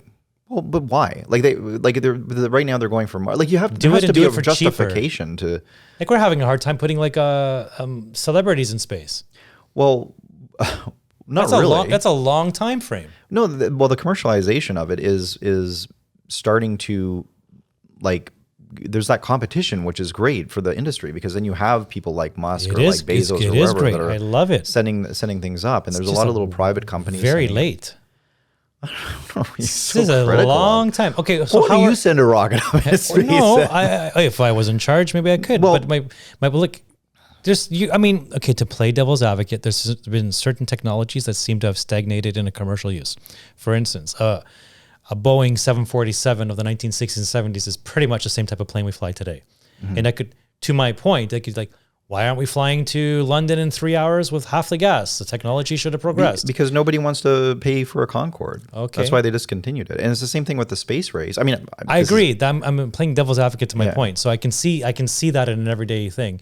So then applying that logic to NASA would be the counterpoint to what I'm trying to say. Like, just nobody bothered with it. Yeah, I think after the space race, well, you even saw like after they landed on the moon, like the missions weren't that. It was like, okay, like we're going up again. Like it wasn't. It just didn't have the same. Well, like they did it. You know what I mean? So the public didn't have the same Everybody remembers appetite. their first time. Right. But and I think that's what happened, and it's unfortunate because I remember when they retired the Apollo program, and it was or I don't know if it was the Apollo program, or they basically, NASA said, I think it was like 10 years ago or something, well, we're not going to go up into space anymore or something. And it was like, oh, well, to me, I was like, well, isn't that kind of what you do? But then SpaceX came along, and I think that just sort of started energizing them, and they thought, or embarrass them. Yeah, embarrass them, or it's like, hey, well, then even the public was like, yeah, like we should be going up and colonizing Mars, like, and again, like I really think Elon Musk, like, I feel like I talk about him every time, but it's like what, like this guy has, like he is revolutionizing industries here, and like, really almost like in many ways piggybacking mankind to the next, like, for sure. the next level. So A strong individual, a lot of pride. Probably. Sure. Well, in the name of love. Right. Okay. So anyway, so national pride. There's a story that really resonates with me. This woman, I used to teach English in Korea for a year, and there was a woman there. And I thought you were out there for 8 years. Was it a year? It was a year. You think you were away for 8 years? No, I don't know. Okay, You're getting us confused. No. It was only a year. Only a year. Okay. I don't think I could have done 8 years. I mean, like I really liked Korean food, but it was I was homesick after like a year.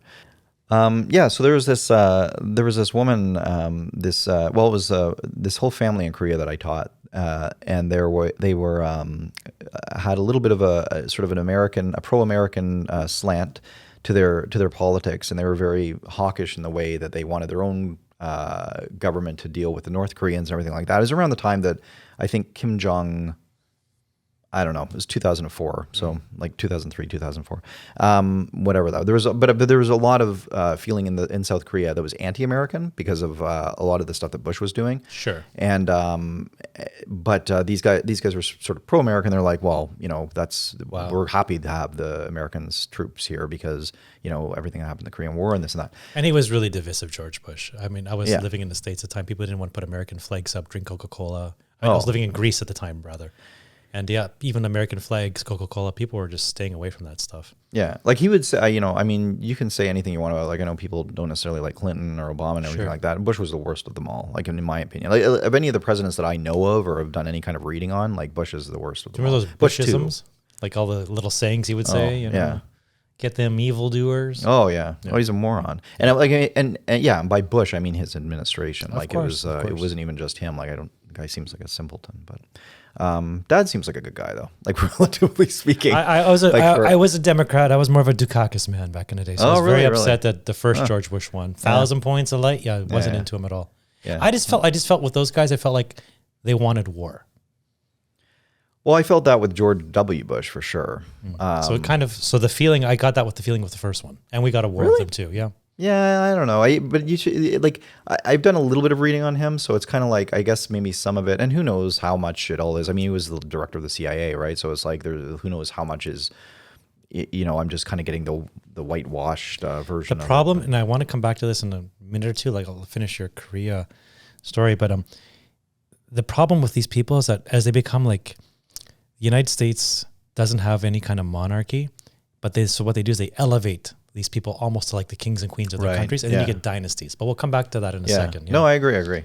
Anyway, this family in Korea, I was talking to them, and the wife was saying that she had taught in America, she went to school in America for 2 years or something. And there was a point where she was at some celebration.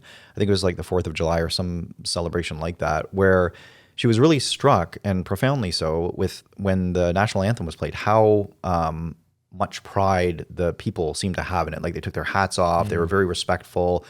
Some were singing, but they were all standing still, and like it was a very. And she felt it was just very emotional. It was very This is the land of the individuals, yet they're showing a collective attribute. Yeah. And when you don't know where that line is drawn from one country, one culture to the next, that's quite a nice moment to bank away in your memory there. Yeah. I thought so. And I have to say, like, whenever I'm like going to those baseball games last weekend, it was like, listening to the American anthem. Like it really is like beautiful. Like it's whole feeling. I like the Russian one better. Yeah, I like the Russian anthem. It's a very I just think of like not what they stand for in a sense, but yeah. No, there's some good anthems out there. Like unfortunately, Canada's isn't one of the better ones, but I mean, it is what it is. It's very got good healthcare. It's very Canadian. It's very maple syrupy. Yeah.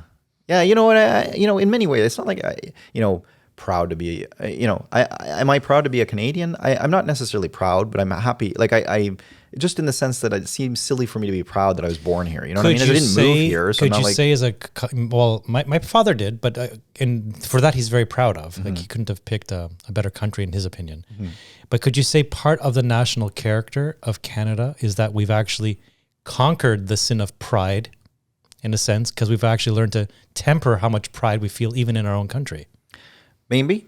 Yeah. I think that I think we are to some extent a humble people. I like that contrast that we have with Americans. And I love Americans. Like I think the American people are such warm people. And to that point, our anthem doesn't talk about the guns and the blaring and, it's much more subdued, Yeah. Well, even it's not life, liberty, and the pursuit of happiness. It's like, what is it?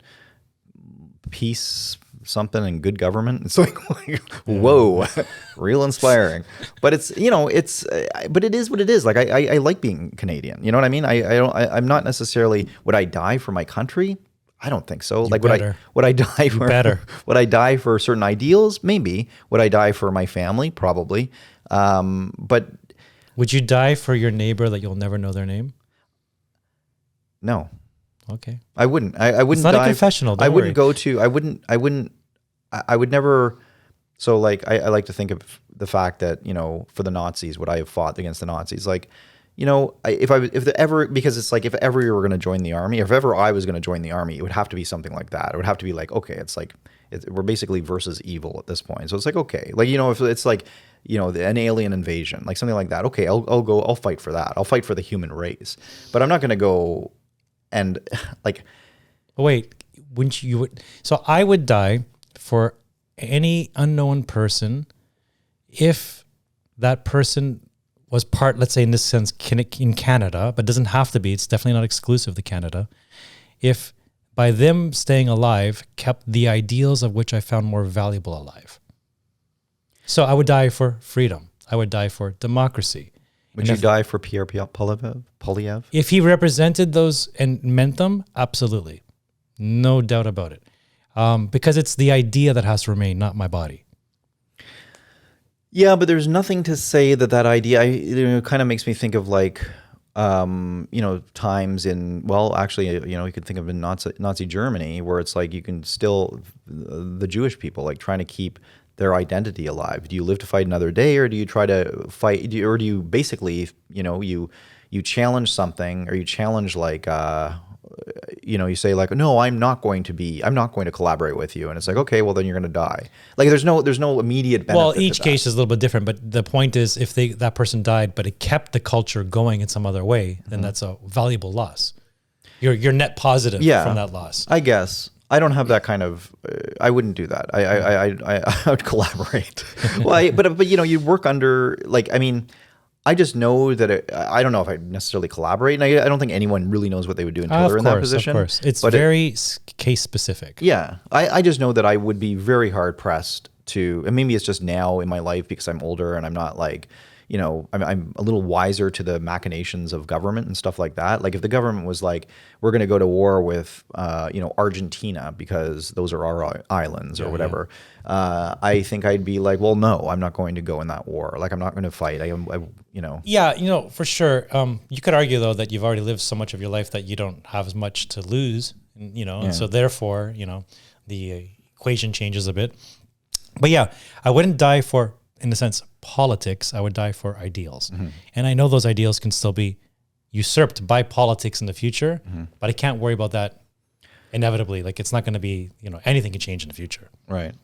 It just made me think of this World War I documentary that I'm kind of watched, and it's I just remember this one quote from so like there was times where the Germans and the English would just be across each other in the trenches, and if there was no commanders around, they just wouldn't even shoot because they're like, who wants to die? Yeah, they're like, well, they'd be saying like, well, I want to treat them like if I shoot them, they're going to shoot back at me and all this kind of stuff, because that's what trench warfare basically got down to. But then there was this one time where this kind of colonel came in and or sergeant or something, but it was saying like talking to the troops, and one guy was like, yeah, there's this one German over there with gray hair. He'll pop up every once in a while and walk around. And the commander's like, well, so do you shoot at him? And he's like, and I was saying in a British accent, like, good God, what has he ever done to me? And then, so there's this idea of this like just softness in the ranks, but it's like, it's true. It's like, why are they like, they're like, I don't know why I'm sitting here in this trench for year after year, but like, I don't like, why would I kill this guy who's just in the same situation as I think am? at that point, you've also understood the sovereignty of the individual, and you see a man just like smoking a cigar and enjoying himself, and go, he's just a man. Yeah. And you disassociate then from the ideals which brought you to the battlefield to begin with. Right. And that's probably fantastic in the short term. Yeah. Yeah. But in the long term, if that man smoking the cigar thinks certain people of a certain race need to be annihilated, well, it may not be his individual thoughts, but that's the side he's fighting for. Well, World War I, it wasn't even that. It was True. thing, I forgot. The trenches. But but they would even play soccer with each other, right? Like, I remember. It's crazy. Beautiful stories. Yeah, nice. I don't like that. I don't want. Yeah, by no way do I want anyone to think I endorse any kind of violence or war at all. It's an inevitable part. You would have picked them off so quickly, sir. Ding! Yeah. No, but it's just there are psycho moments that require a certain amount of you're just going to jump into the fray, and it's just needed. But you hope those are like once in every 500-year moments for humanity. Yeah, I think and maybe we've grown past that finally now. Yeah, I don't know. You hear through technology, meaning that like if you drop the bomb, it's all over. So no one. We're going to get into different types of proxy wars, like, stock markets and capitalism and digital IDs and green agendas. Like, there's just those may be weapons we haven't even truly understood yet. A caveman wouldn't know what to do with a Gatling gun. Right. But these may be the new weapons of the new wars. We haven't even understood the way the weapons actually work. Right. I was thinking of the Japanese, the Zero pilots who are like the kamikaze. Like, talk about pride. Like, I mean, so those people were willing to die for their country, like, no questions asked kind of thing. And it's that Japanese pride. There's something so beautiful about that, like, in a way, right? Like, I mean. It's pure. It's pure. And but it's actually, like, in a weird way, very individual, because it's like they're called Zero and they're on their own in the airplane doing it on their own. Yeah. Like the last couple of breaths, they're having all unto themselves, Yeah. It feels like a very individual-based decision. Although, of course, it's not, because it comes from a culture and collective and everything else. But yeah, there's a duality, and it is beautiful. And it's in its silence. I feel like it's a very silent moment. Yeah, I guess. Figuratively speaking. There's effective beauty to it. So, the speaking of nationalism, the Queen passed away sadly this week. Yes. What were your thoughts on that? Sad. I think so many, like, she was just been around for so long, like, and like so many, it's not like I'm a monarchy, it's not like I think that the monarchy was a great idea or anything. I just, she's been around forever. I think that she always kind of even reminded me of my grandmother a little, or my Nana, I guess, was two different. Did your grandmother hug you a lot? I heard the Queen wasn't a hugger. Yeah, no, I mean, I think probably a regular amount. Okay. But it was more just the facial features. But like old.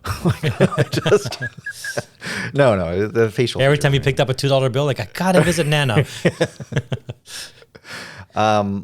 yeah, I know it's just kind of sad. I think a lot of people sort of feel the same way. Like I think it's a lot of like she's just been around my whole life. Like I don't know any other queen, you know. Like so what? Yeah, how about you? It's interesting. When I think about myself when I was younger, and you don't have to go too far back, 25 years ago, Princess Diana, died in the car crash in the tunnel. And even then, I was very angry at the Queen and felt like they certainly weren't as emotionally attached to the event. And then you get into the conspiracy theories and you just wonder, like I went down like thank God there was no internet then because I didn't really bother with any sort of, just things that were echoing around my head. Yeah. But I wasn't a fan of the monarchy. Like, come on, you're telling me like you're chosen by God to be on earth and therefore you must be, and you're, it kind of usurps the whole Pope thing. The closest person to God is your king. And that's why it's through divine providence that they can rule. And I already have religion and it's got enough problems. I don't need another one. Right. And that's sort of seemed like a relic of the centuries gone by. However, in the last 25 years, watching democracy buckle a lot and become very divisive through probably mechanisms like the internet, where it's creating more echo chambers through algorithms that kind of feed you to more extremist positions. Having a queen is like a really good like layer of governance, even if symbolic, that doesn't show its left or right tendencies and can become thus such a unifying part of your culture. Mm-hmm. And that is something that I would say in the States is missing. Yeah. And it's probably why human nature really requires that. And so the Brits kind of have it right because they realize that by having her there, they're never going to look at Boris Johnson going, well, he's the first family of the UK, as they do in the States. So because they don't have a monarchy in the States, they will always say, this is the first lady and the first family. Right. And then their kids become presidents and it becomes like a dynasty. And like, what? So, in the States, you have the three branches of government. You have legislative, judicial, and executive. And I would argue in the UK, they have the fourth layer, which would be symbolic. Mm-hmm. And it kind of sits on top of all of them and creates this sort of unifying umbrella for all that to operate under. Yeah. And it probably, I would say, creates a lot of national stability. Yeah. And democracy can fail. And it's kind of good to have a backup plan. Whether they're qualified or not is on an individual basis, but as an organization, how much of British culture is defined by the virtues that the monarchy try to portray. Mm-hmm. And if you didn't have those virtues being portrayed by them, would they then slip into a regression of sorts where everything is permissible kind of thing? Yeah. I know I don't want to sound too Puritan about it because that's the kind of monarchy I don't like, where they would take the relatives that had mental illness and like shuffle them off to some sort of place that we're infallible in our genes. Like that's just so old school. Yeah. Don't appreciate that at all. But I can understand. But let's be honest, even that sort of thing is what regular families did even 50 to 100 years ago. Oh, we don't have anybody with mental illness in our family, and they shuffle them off to a village. So it was kind of a reflection of the times to a large degree as well amongst everybody. Yeah. They were kind of like an echo of what we needed to see. So I do now see a lot of value in the moral, not pride. I wouldn't say I would be proud to have a queen, but I would say the virtues she embodies is something we should try to aspire to. Yeah. And through that aspiration of those virtues, we can sit back and say, I'm proud of the results, but not just blind pride.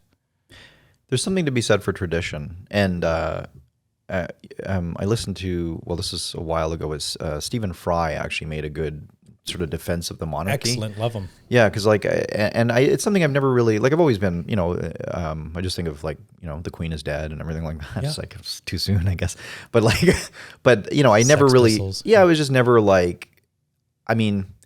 I never thought it was. I always thought that just seems like a stupid system. Why do they have all this money? It doesn't make sense. Blah blah blah. And they live off the taxpayer, which, by the way, apparently they are net positive and they bring more revenue than they cost because of the tourism or whatever. Sorts of little teacups, It's something like that. So there's apparently mathematical models that show they're actually a net benefit economically to the country. So call that a wash, fifth, whatever, Yeah, maybe. But I think recently, probably I would say, as I've gotten older, I've just really starting to understand the value of tradition. It's one of the things that upsets me going back to the baseball again. It's like I used to really like baseball, the statistics, like the game, like everything about it was like just wholesome and good in my mind. And as it's gotten, as I see sort of like almost the corporate side of that, like all these corporations, the field is always like some like Tropicana field or whatever. Yeah. It's like, but there's something about just the game and like the tradition that is like you want to keep alive, and it's the same with the Queen and the monarchy. It's like I think what you said is like right. I think that there's like they represent another layer of government where it's like and I think you need that. I think we need it in the same way that we almost need like religion or something like that, stabilizing forces. If there was no reason, if there was no monarchy, there would be a reason to have to create one. Because that's our psychological profile. Just like if there was no religions, whether I truly believe this, there would be a reason. There's an underlying psychological reason why we would need to create one. Right. And you do see religions, new ones. You could say the vaccine or science has become a new religion of sorts as people move on from atheism plus looking for like the moral, not just that I'm atheistic tendencies anymore or society, but then we have to actually add then morality into that sort of, then it just becomes a new religion unto itself. We're just recreating the same mechanisms over and over again with different names. So to that degree, I agree with you. The monarchy is something we probably need, something that unifies us. I mean, that's why we have a national anthem and we have a flag. These are things that supersede left and right. You would like to think, with the exception of Antifa, that in the States, everybody to the left and to the right are equally proud of their flag. Right. Right? You can obviously critique it, but there's a certain, and the Queen represents that sort of symbolism. Yeah. In a human form. Yeah. That you can meet and greet and talk to. Right? Yeah. So you'd like to think from them you have they have the moral authority and also the historical relevance. And as I've heard before said, I want to live in a world where the liberal values are so good that I get to be a conservative. Right. And so I think that's where the conservatism of the monarchy, in a sense, plays in, where they try to embody those morals to such a high degree that you can actually be both liberal and conservative simultaneously. Right. To that degree, I don't know if you ever saw this quote by Stephen Fry. He was talking about woke culture and weaving it into movies, and he, being a gay man for many years, because he must be 75 years of age now, and he's definitely lived through it all, doesn't like woke culture. And I believe this was a real interaction with the Queen when she had to sign off on something allowing gay marriage. And the interaction, the way he portrays it, is like she's signing off on the, yes, we now will allow gay marriage in the UK. And as she finishes and puts the pen down, she's just like, quite remarkable, isn't it? Yeah. It's as simple as that. Like, it wasn't like they had this, it happened organically over a period of time, no crazy revolutions. You didn't have to like stick it in people's faces, to the point that even the most conservative of them all, the Queen just signs off on it. And within her own lifetime, went from being something that you couldn't even speak about, World War II times, to now saying you can actually not only be it, you can be it and get married, and I'm signing off on it, and it's fantastic. I love the organic, and so that's where that overarching reign of a culture that organically moves through time together, that it just becomes the teeter-totter sways in a certain way, and nobody feels like they're getting thrown off in a jolt. Yeah. Right? It's that presence, that nice balance. You're taking the weights off the teeter-totter slowly, and it gently reaches the other side. Whereas today we're looking for, like, as a moral virtue, like, we need to change this and we need to change that, and we have to, quickly, rectify. And as a school looks on the inside, such should be all our corporations immediately, because otherwise it's systemic and this and that. It takes time. And I think the Queen represents like that passage of time, especially when it's the one person ruling. Do you call it ruling or positioning for 70 years? 70 years, isn't America 210 years old? So her rule is 1/3 of a U.S. history. I'm just trying to do the math. I believe I did read somewhere she has been queen for 1/3 of United States' entire history. That's pretty neat. So there's that constant you're looking for. Mm-hmm. Yeah. Consistency and binding, like a binding force as well. Yeah. And even though she embodies something that's traditional, like you were saying, and in a sense conservative, her viewpoints changed gradually in conjunction, mirroring society, as opposed to trying to pull society along through the latest trend. You know, it seems like the right tempo. Yeah. For society to stick together and also move forward together. Yeah. So I would never say I'm proud of the Queen. She has virtues that she exhibits that I wish to try to embody myself. Yeah. And through that, we become more, I struggle to use the word proud, but more, happy, content with the good life that it will lead to. Right. So yeah, it's interesting to, talking about this stuff and these human attributes in general.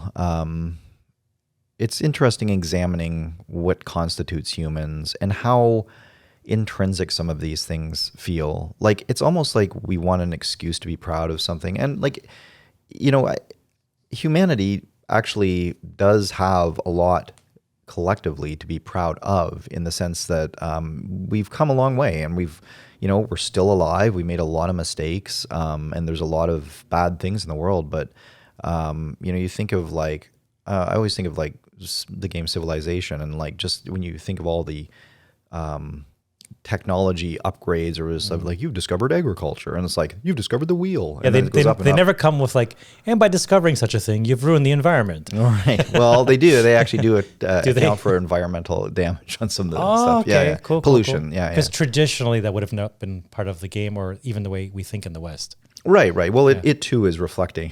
Yeah. Sid Meier too reflects the. Okay. Fair.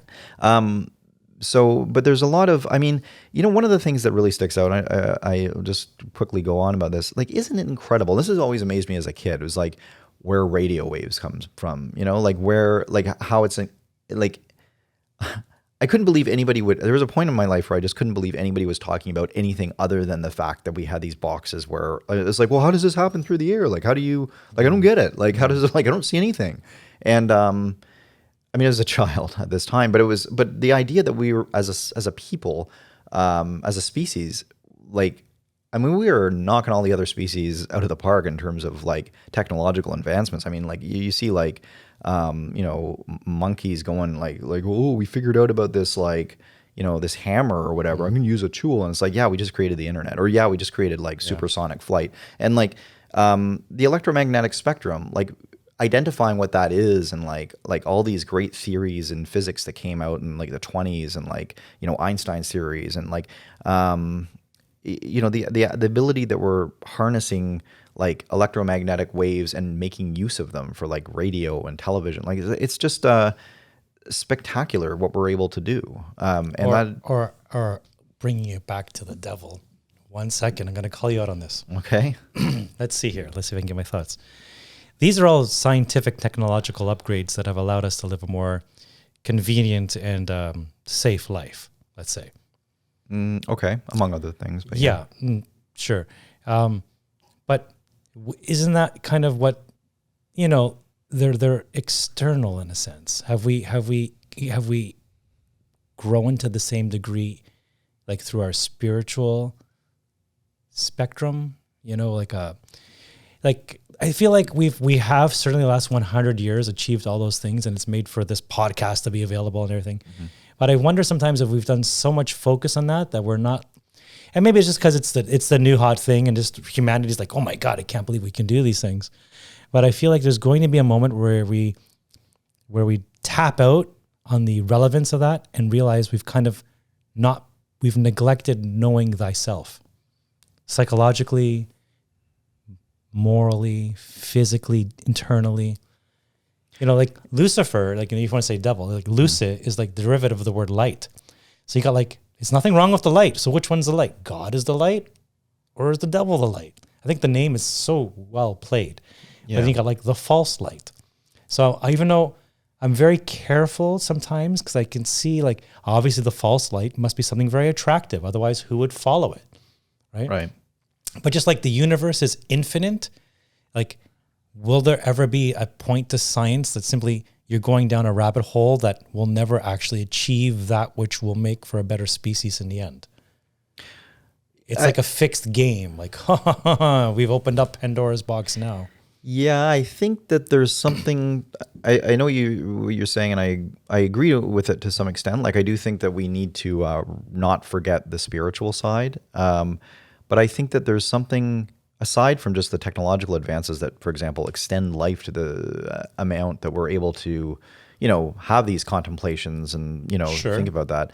Like, there is also sort of a weaving in of spirituality. Like, when I think of quantum physics, I think of it almost spiritually. I think of the electromagnetic spectrum, like all these things. I was watching for the first time ever Fiddler on the Roof last night, of all things, and it was funny that it's like you're looking at this fairly primitive culture. Like, it was I guess supposed to be and I've only seen the first half of it, so I'll watch the rest. It was a 3-hour movie, so but there was a 3-hour movie, a musical, not really my choice to watch, so I kind of like watched it. I get that like people like it, and like it's just not my kind of movie necessarily, but it was, whatever the case, I was struggle good. with musicals too. Yeah, it was good for what it was, or it is good for so far. Like, but it was interesting that it's this like, there's, I think it's supposed to be like pre-World War I Russia or something like that, and they're Jews, so they're all in sort of their own community, and a lot of them are spending time like, kind of eking out a living, and like, but very spiritual and happy people, like, a lot of song, a lot of like family time, and I was talking to my girlfriend about this, and it was like, well, talking about the benefits of like basically what we're talking about, where it's like, okay, like maybe that was a happier time. Maybe people were just happier because you had this like there was a scene in it where, and what makes for a better life. Yeah, there's a scene in it where somebody comes up, and I can't remember their names. My girlfriend knows them off by, she's seen a lot, I think. But this guy comes up and he's like, well, don't you want to know the news of the outside world? Like, there's stuff going on out there, because they're like, I guess rounding up Jews or whatever. And it was like the Soviet, or not Soviet, I think it was pre-Soviet, because they're talking about the Tsar. But anyway, they're having pogroms and everything like that. And it was like, don't you want to know about the outside news? There's all kinds of stuff going on out there. And they were like, no, like, why would I want to know about the outside news? Like, this is my world here, kind of thing. A little too insular. Yeah. A little too insular, but I don't know. There's something, I can see the appeal of that kind of simple life. Yeah, the Mennonites, the Amish. Yeah. I think there's something kind of, when you, at the end of what are we built for? At the end of the day, we all die. At the end of the day, at the end of the day, nothing matters other than your spirit, like how you feel, with who you are as a person, your relationship with God, and your relationship with your family, and like how you've affected others. But right? wouldn't you say then, going back to the 7 deadly sins, that they kind of all point in a direction to like wanting to achieve something at the expense that is probably too great? They're all achievement bound, right? Except for like sloth. maybe like yeah. Well, maybe that's when you've achieved everything. You get to be a sloth, yeah. But it's why I temper, like, there's something, like you said, there's something. It's not just romantic. There's something healthy about that type of lifestyle, mentally, physically. And yes, I know we talked about this last time about extending life and whatnot. But do you know anybody alive today that is alive because of medical science and interjecting in their life so far? Well, I think that we all are, though. Like, I think we are all, because look at refrigeration, right? Okay. Like, okay. aren't no, we living... I meant like more like those are, like, sorry, let me categorize it. Those are basic needs, sort of more on the simple side of things, like a roof, shelter, salting of meats so you can have food through the winter. Like, yes, there's obviously, those are all technological jumps, but how far do you need to take it in order to say the returns aren't worth the effort so much? Like, like so many children died in childbirth, and mothers too. But once you factor out the 0 to 5 and you average it out, I don't know, like. Well, once you have basic needs taken care of, you're probably going to get up to like 75 to 85. And modern science isn't doing much to you beyond that. Well, it's extending the average, though, and the average over a large cohort of people like matters. is it well, I mean, the life expectancy used to be, I mean, I don't know how much that factors in like stillbirths or whatever, but like it used to be significantly lower. Yeah. So I totally am behind all the science but that. But like do Amish and Mennonite people in North America live less years than the regular American and Canadian people? No, I mean, I don't know, but I don't think there's probably not that much of a discrepancy. Otherwise, I would imagine we would have heard about it. But at the same time, I would also say like maybe when push comes to shove, they'll be like, all right, I'll go see a doctor. Like, you know what I mean? Oh, for sure. But just I think it's just really hard for a medicine to make a healthy person more healthy. So the point is to try to just stay healthy by a good life, which is a simple life. Yeah, an ounce of prevention is worth a pound of cure or whatever. So or the other way around. But well, but I don't know, like just even thinking like, I don't know, for example, like we're also, I guess you could say, because I was just thinking like, well, what about smoking? What about like just the fact that we even know that causes cancer? Like it requires some amount of like study that goes into that to figure that out, so not to smoke. But but at the same time, I guess you could argue, well, we wouldn't even have smoking if we had that simpler life or whatever. So I guess okay, like checkmate, I guess. But I don't know. We sort of create problems and then we solve them. But I think there's a progress to what, like, I guess it's like pride to me. I just wouldn't put so much reverence on the science. It's like pride is good to a point. Science is good to a point. We need it, but I wouldn't put all my eggs in one basket. Right. Like I don't want to end up like Lucifer. Like I do think that I do think that it's really important. I think it's more important to have be happy in your spiritual life. I really do believe that. So like going back to like AI and and putting if you can create a more efficient and convenient life to the point, why have a digital ID on your telephone? We can have a chip, and then let's have transhumanism and on and on and on. Mm-hmm. Like, I don't think that's going to create a happier life, even though it's got technological advancement. Well, you would live longer, probably, though. By what? Well, if you're starting to replace parts like organs that fail with others, maybe like, I don't know, I'm just thinking of like pseudo-biological organs. I have a funny feeling it's going to be much harder than we're sold. Like your genes are just going to like say, yeah, we're done. Like there's a certain like right. I forget the technical word for it, but when they just sort of like they go into their death sequence at a certain age and that's it. Well, and it just becomes kill switch. Yeah, it's we're something AI. Like there's something like that where the mitochondria, like I don't know, they don't replicate to the same. Right. You're literally, it's not just simple as I need a new liver, I need to do this. It's a whole system shut down. I don't know, or maybe it's just that seems like it to us now because we don't have things that can, like if you have something, if you can have, what was that guy's name? And what would be the point Kurzweil. of that? Maybe that's the thing. We're going through this to live longer. And what's the point of that? Well, I mean, then you have like, look, to put it in this kind of way, if you only live to be 20, think of all the experiences you wouldn't have. But 20, you haven't gotten gray yet. You haven't had children yet. You haven't got married yet. You haven't 30. stopped working yet. So say you lived at 30. But there's an arc. I mean, like once the story completes itself and you hit like say 75 to 85, like the whole story about marrying, fall in love, create a family, raise your children, see your children have children. Mm-hmm. The arc kind of just, I don't see the point of extending beyond that. Well, but I don't have any desire to go past that. And I don't want to die. Like I want, in Greek culture, we always say when you have a birthday, make it 100. That's a pretty high number for an old culture. Yeah. Like there's no like, let's go on the low side. Right. I just don't see like, if I hit 100 relatively healthy and then the body just stops, or if I hit 170, what am I going to do? Meet somebody like, where were you the first 130 years of my life, darling?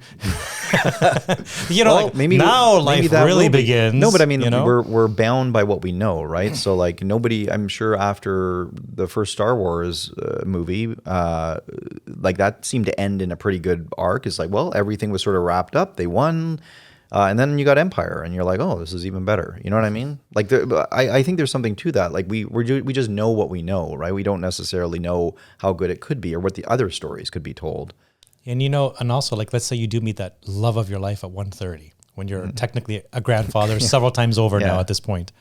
But you're not going to be having kids with that person, most likely. Most likely. So then, like, that person you fall in love with that starts that family really can only occupy one placeholder of time in your life. And he's 100 years older than his wife. Can you imagine the first guy that's like 100 years older? What are the feminists going to say about that? Like, Something to be proud about. Yeah. Yeah. That's It's, I don't know. I think there's something philosophical that we haven't sussed that out at all. I didn't come in prepared to think about that today, but there's certain placeholders in life that once they're past, they're past. And whether you extend your life or not, once those moments are gone, they're gone. So enjoy your life now. That's where I sit currently. was it you? Something I was listening to that it's like a good way to think about a good year span to think about how to live life is 5 years. That's the ideal one. You don't want it too short because then you're going to be reckless. Like you don't want to say like, well, I'm only going to live for another 1 year because then it's like you're going to be too reckless. And you don't want to say 30 years because then you're going to be too Like if you got diagnosed with a terminal illness, yeah, sort but of thing. if you knew you're going to die in 5 years, that's kind of the right apparently. Well, like that's there's sort an of a good arc balance. there. There's a balanced arc. You're right. Because 30 means basically don't tell me because it's just like whatever based on our lifespan today. Right. And one's like, then you just go nuts. Yeah, yeah. Yeah, so maybe 5 is good. It's like live as though you have 5 years remaining kind of thing. But I would say that's probably a good motto to live by because you don't want to waste your life and who knows what the future is going to hold. But at the same time, Some planning is required. some planning is required. And like, can't we as a society hope for more and try to go more? I would like to live to be 100, and I'd like to live to be 200. I'd like to be the first 200-year-old. That would be cool. But and as long as I'm not like just hooked up and it's just my brain in a jar somewhere, but if I can have the experiences, or if I'm in that and I'm living in the metaverse, maybe that's another option. It gets a little Palpatine again, episode 9. a little bit, but I don't know. It's like eternity is a long time, and I can take another 100 years of life, kind of thing. So, but this is the thing too. You think about it in terms of like this seems like a lot of years to us, but it's absolutely nothing compared to the universe. yeah. So inevitably, like it's like, what is the universe going to benefit from this? Like what's better? Just you on a personal level in your mind. It's such a fraction of a fraction of a fraction. Like it means nothing in the grand scheme of 4 billion years of existence. Right. Well, to the universe, but I mean, Yeah, it's, like, I'm not looking out for his best what makes interest. you think then like 120 years really is quantifiably less than 180 in the grand scheme of things? In the grand scheme of things, yeah, you're right. But so my point is, we never quite know if we'll get to this magical number we're talking about. So I like what you said, live in 5-year segments, but really live. Because it's the feelings you're going to feel in a duration of time and how potent they were and the things you experience or discover, rather than the duration of time it took you to actually do it. yeah. Yeah. Interesting. I do feel, just for the record, I do feel like life is probably an illusion anyway. Like I think that there's some other plane. So it's just that it's kind of like if you're playing a game, like even though there's like going to be a sequel to the game, like you want to, you can still want the game to last longer. Like it's fun playing the game. So it's like, but I think that I don't know. Some video games are so tired. Like, euthanasia now. It's been Right, 4.5 hours. I can't get that damn last villager. funny. Yeah. Okay. Well, yeah. I don't know. Is there anything else on this topic you wanna say? Or? No. Just pride is just one of the ones that sounds superficially like such a great thing to have. It really, and so does ambition, but like in terms of the 7 deadly sins, like it just really sounds like be proud about the way you look, be proud of the way you dress, be proud of the way you your reputation. Yeah. And I think it's like a weird mirror image of something. You really have to go in the opposite direction. Like, what is the virtues that you were doing that allowed you to be proud about is where you need to be focusing your attention on, not just pride on, like blind pride in itself. Yeah, for and sure. so like, I think a lot of people don't see that, particularly in the age of social media and just like everything is just so shallow. Like, you look great. Okay, so I want to look great, yes, but how did they do it? Well, it was discipline, eating good, researching what kind of food you need to eat. Those are the attributes we need to be focusing on, not just the end result. Yeah, actually, that's a good point. And I just wanted to say, so like, should you be proud of, like, if you go to a gym, you'll see a lot of people, like in some of the more, I guess, like busier places, you'll see a lot of people kind of strutting around, like showing off their biceps and everything. It's like you said, like, yeah, the discipline and everything required to get there is, that's something to be proud of. I think there's a little something to, it sort of depends on, I don't love that whole bro culture thing, but like I think that it's I do think that there's, you should be proud of, like, if you look good, you be proud of it. Like if it's something you've worked for, But yeah, but it's the again, I just, for me, just my brain's program. I go to the underlying attributes. Like, so that's this is a person that, and then all the good things that they had to do in order to get to that point.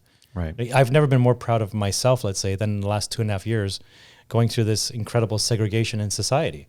Right. You know, like, it's like, okay, so there's a lot of psych ops happening, a lot of coercion, pressure. And I'm like, you know what? Resisted, sir. Yeah, I'm just going to, and I have a lot of faults, but one of my more interesting traits is that when I don't know something, I just kind of freeze, pause, file it away, and I can sit on that question for 10 years. Incredible patience. Like, something is up and I smell a rat, and I'll sit there and research it to death in the highest form I know. I don't just mean like going to like newspaper articles around and start to basically, like Elon Musk teaching himself, astrophysics or whatever he's doing with spaceships. That's not his original discipline. And just like literally science it to death and not crack until I understand fully what I'm doing. And fully doesn't mean like, do I want an injection or not? It's like, what does this mean to society? What kind of world are we building? What does it mean to me and my bodily autonomy, my verbal autonomy, my thought autonomy? Am I allowed, like, where are we, what kind of construct are we creating around us? Right. And by doing Operation X, will I be getting sort of societal version Y? It takes a while to connect these ideas. Yeah. And if you just simply stumble from one day to the next, from one idea to the next, from one problem to the next, you don't have the space and time to see the overarching trajectory of what your actions are creating, right? We're kind of like building the matrix and we don't even know that it's happening around us. Right. And so I'm really proud that I just didn't overreact and hunkered down and like didn't crack, and I have nothing but love and like admiration for all humans that went through the last year, because whether they decided to do something or not isn't really the point. Everybody felt that pressure and everybody needs to come together. That's the end of it. Yeah. Okay. Yeah. Deep that's thoughts, a good, Deep thoughts. Yeah. Okay. Let's end it there. And thank you everybody for listening. I'm really proud of this episode. Yeah. And I don't know why I stumble over the ending all the time. It's like, have a good night. Because we like it and we don't everyone. want it to end. We're just maybe getting it's warmed true, up a little true. bit. But Open some beers or something. there's a moment though when we get into this that if we don't stop, we'll start to trip up and the conversation loses a little focus. And that's just not good for us or the people listening. So True. Okay, so we will say a good day to everyone, and thanks for listening today. take care, guys. Bye.